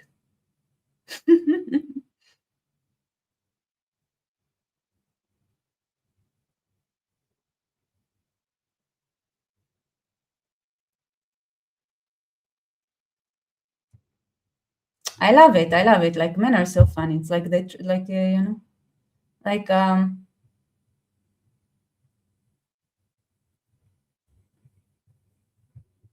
like you say, like, where is it?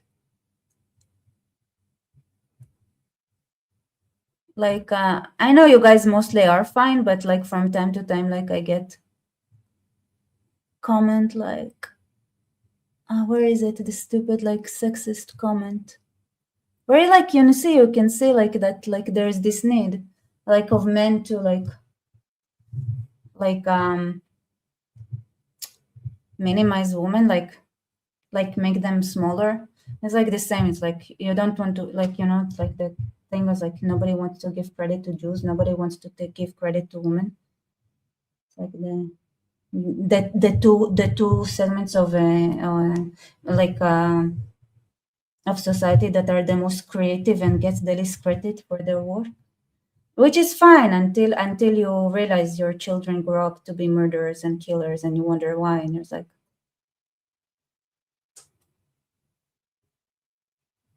did no one love them? It's like, yeah, that's the problem. All right.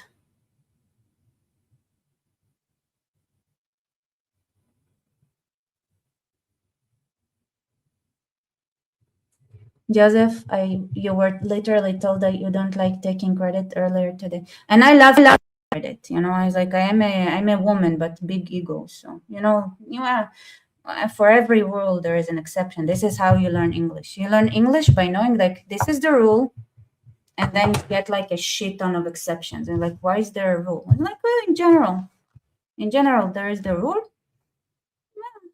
50% it's the rule, 50% it's the exception, but there is a rule. All right, you guys, time to sleep. Also, guys, come on. We need to think together, right? I gave you female energy of creation, of creativeness. Now, use your male energy into making that into an actual sustainable structure. All right? I trust you. Use your I know most of you are males, so I believe that you have a strong builder, structure building energy. So you take my creative mambo jumbo, you make it something that is sustainable, and this is how we win. All right. Good night.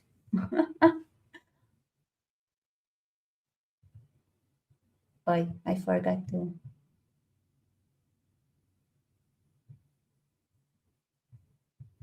You look best with straight hair. I don't do anything with my hair. It just dries differently every time. I don't do anything. Just for the record, I never style it. Okay. Good night. Good night. Next time, I'll try to remember. I promise not to follow through. Bye bye. Good night.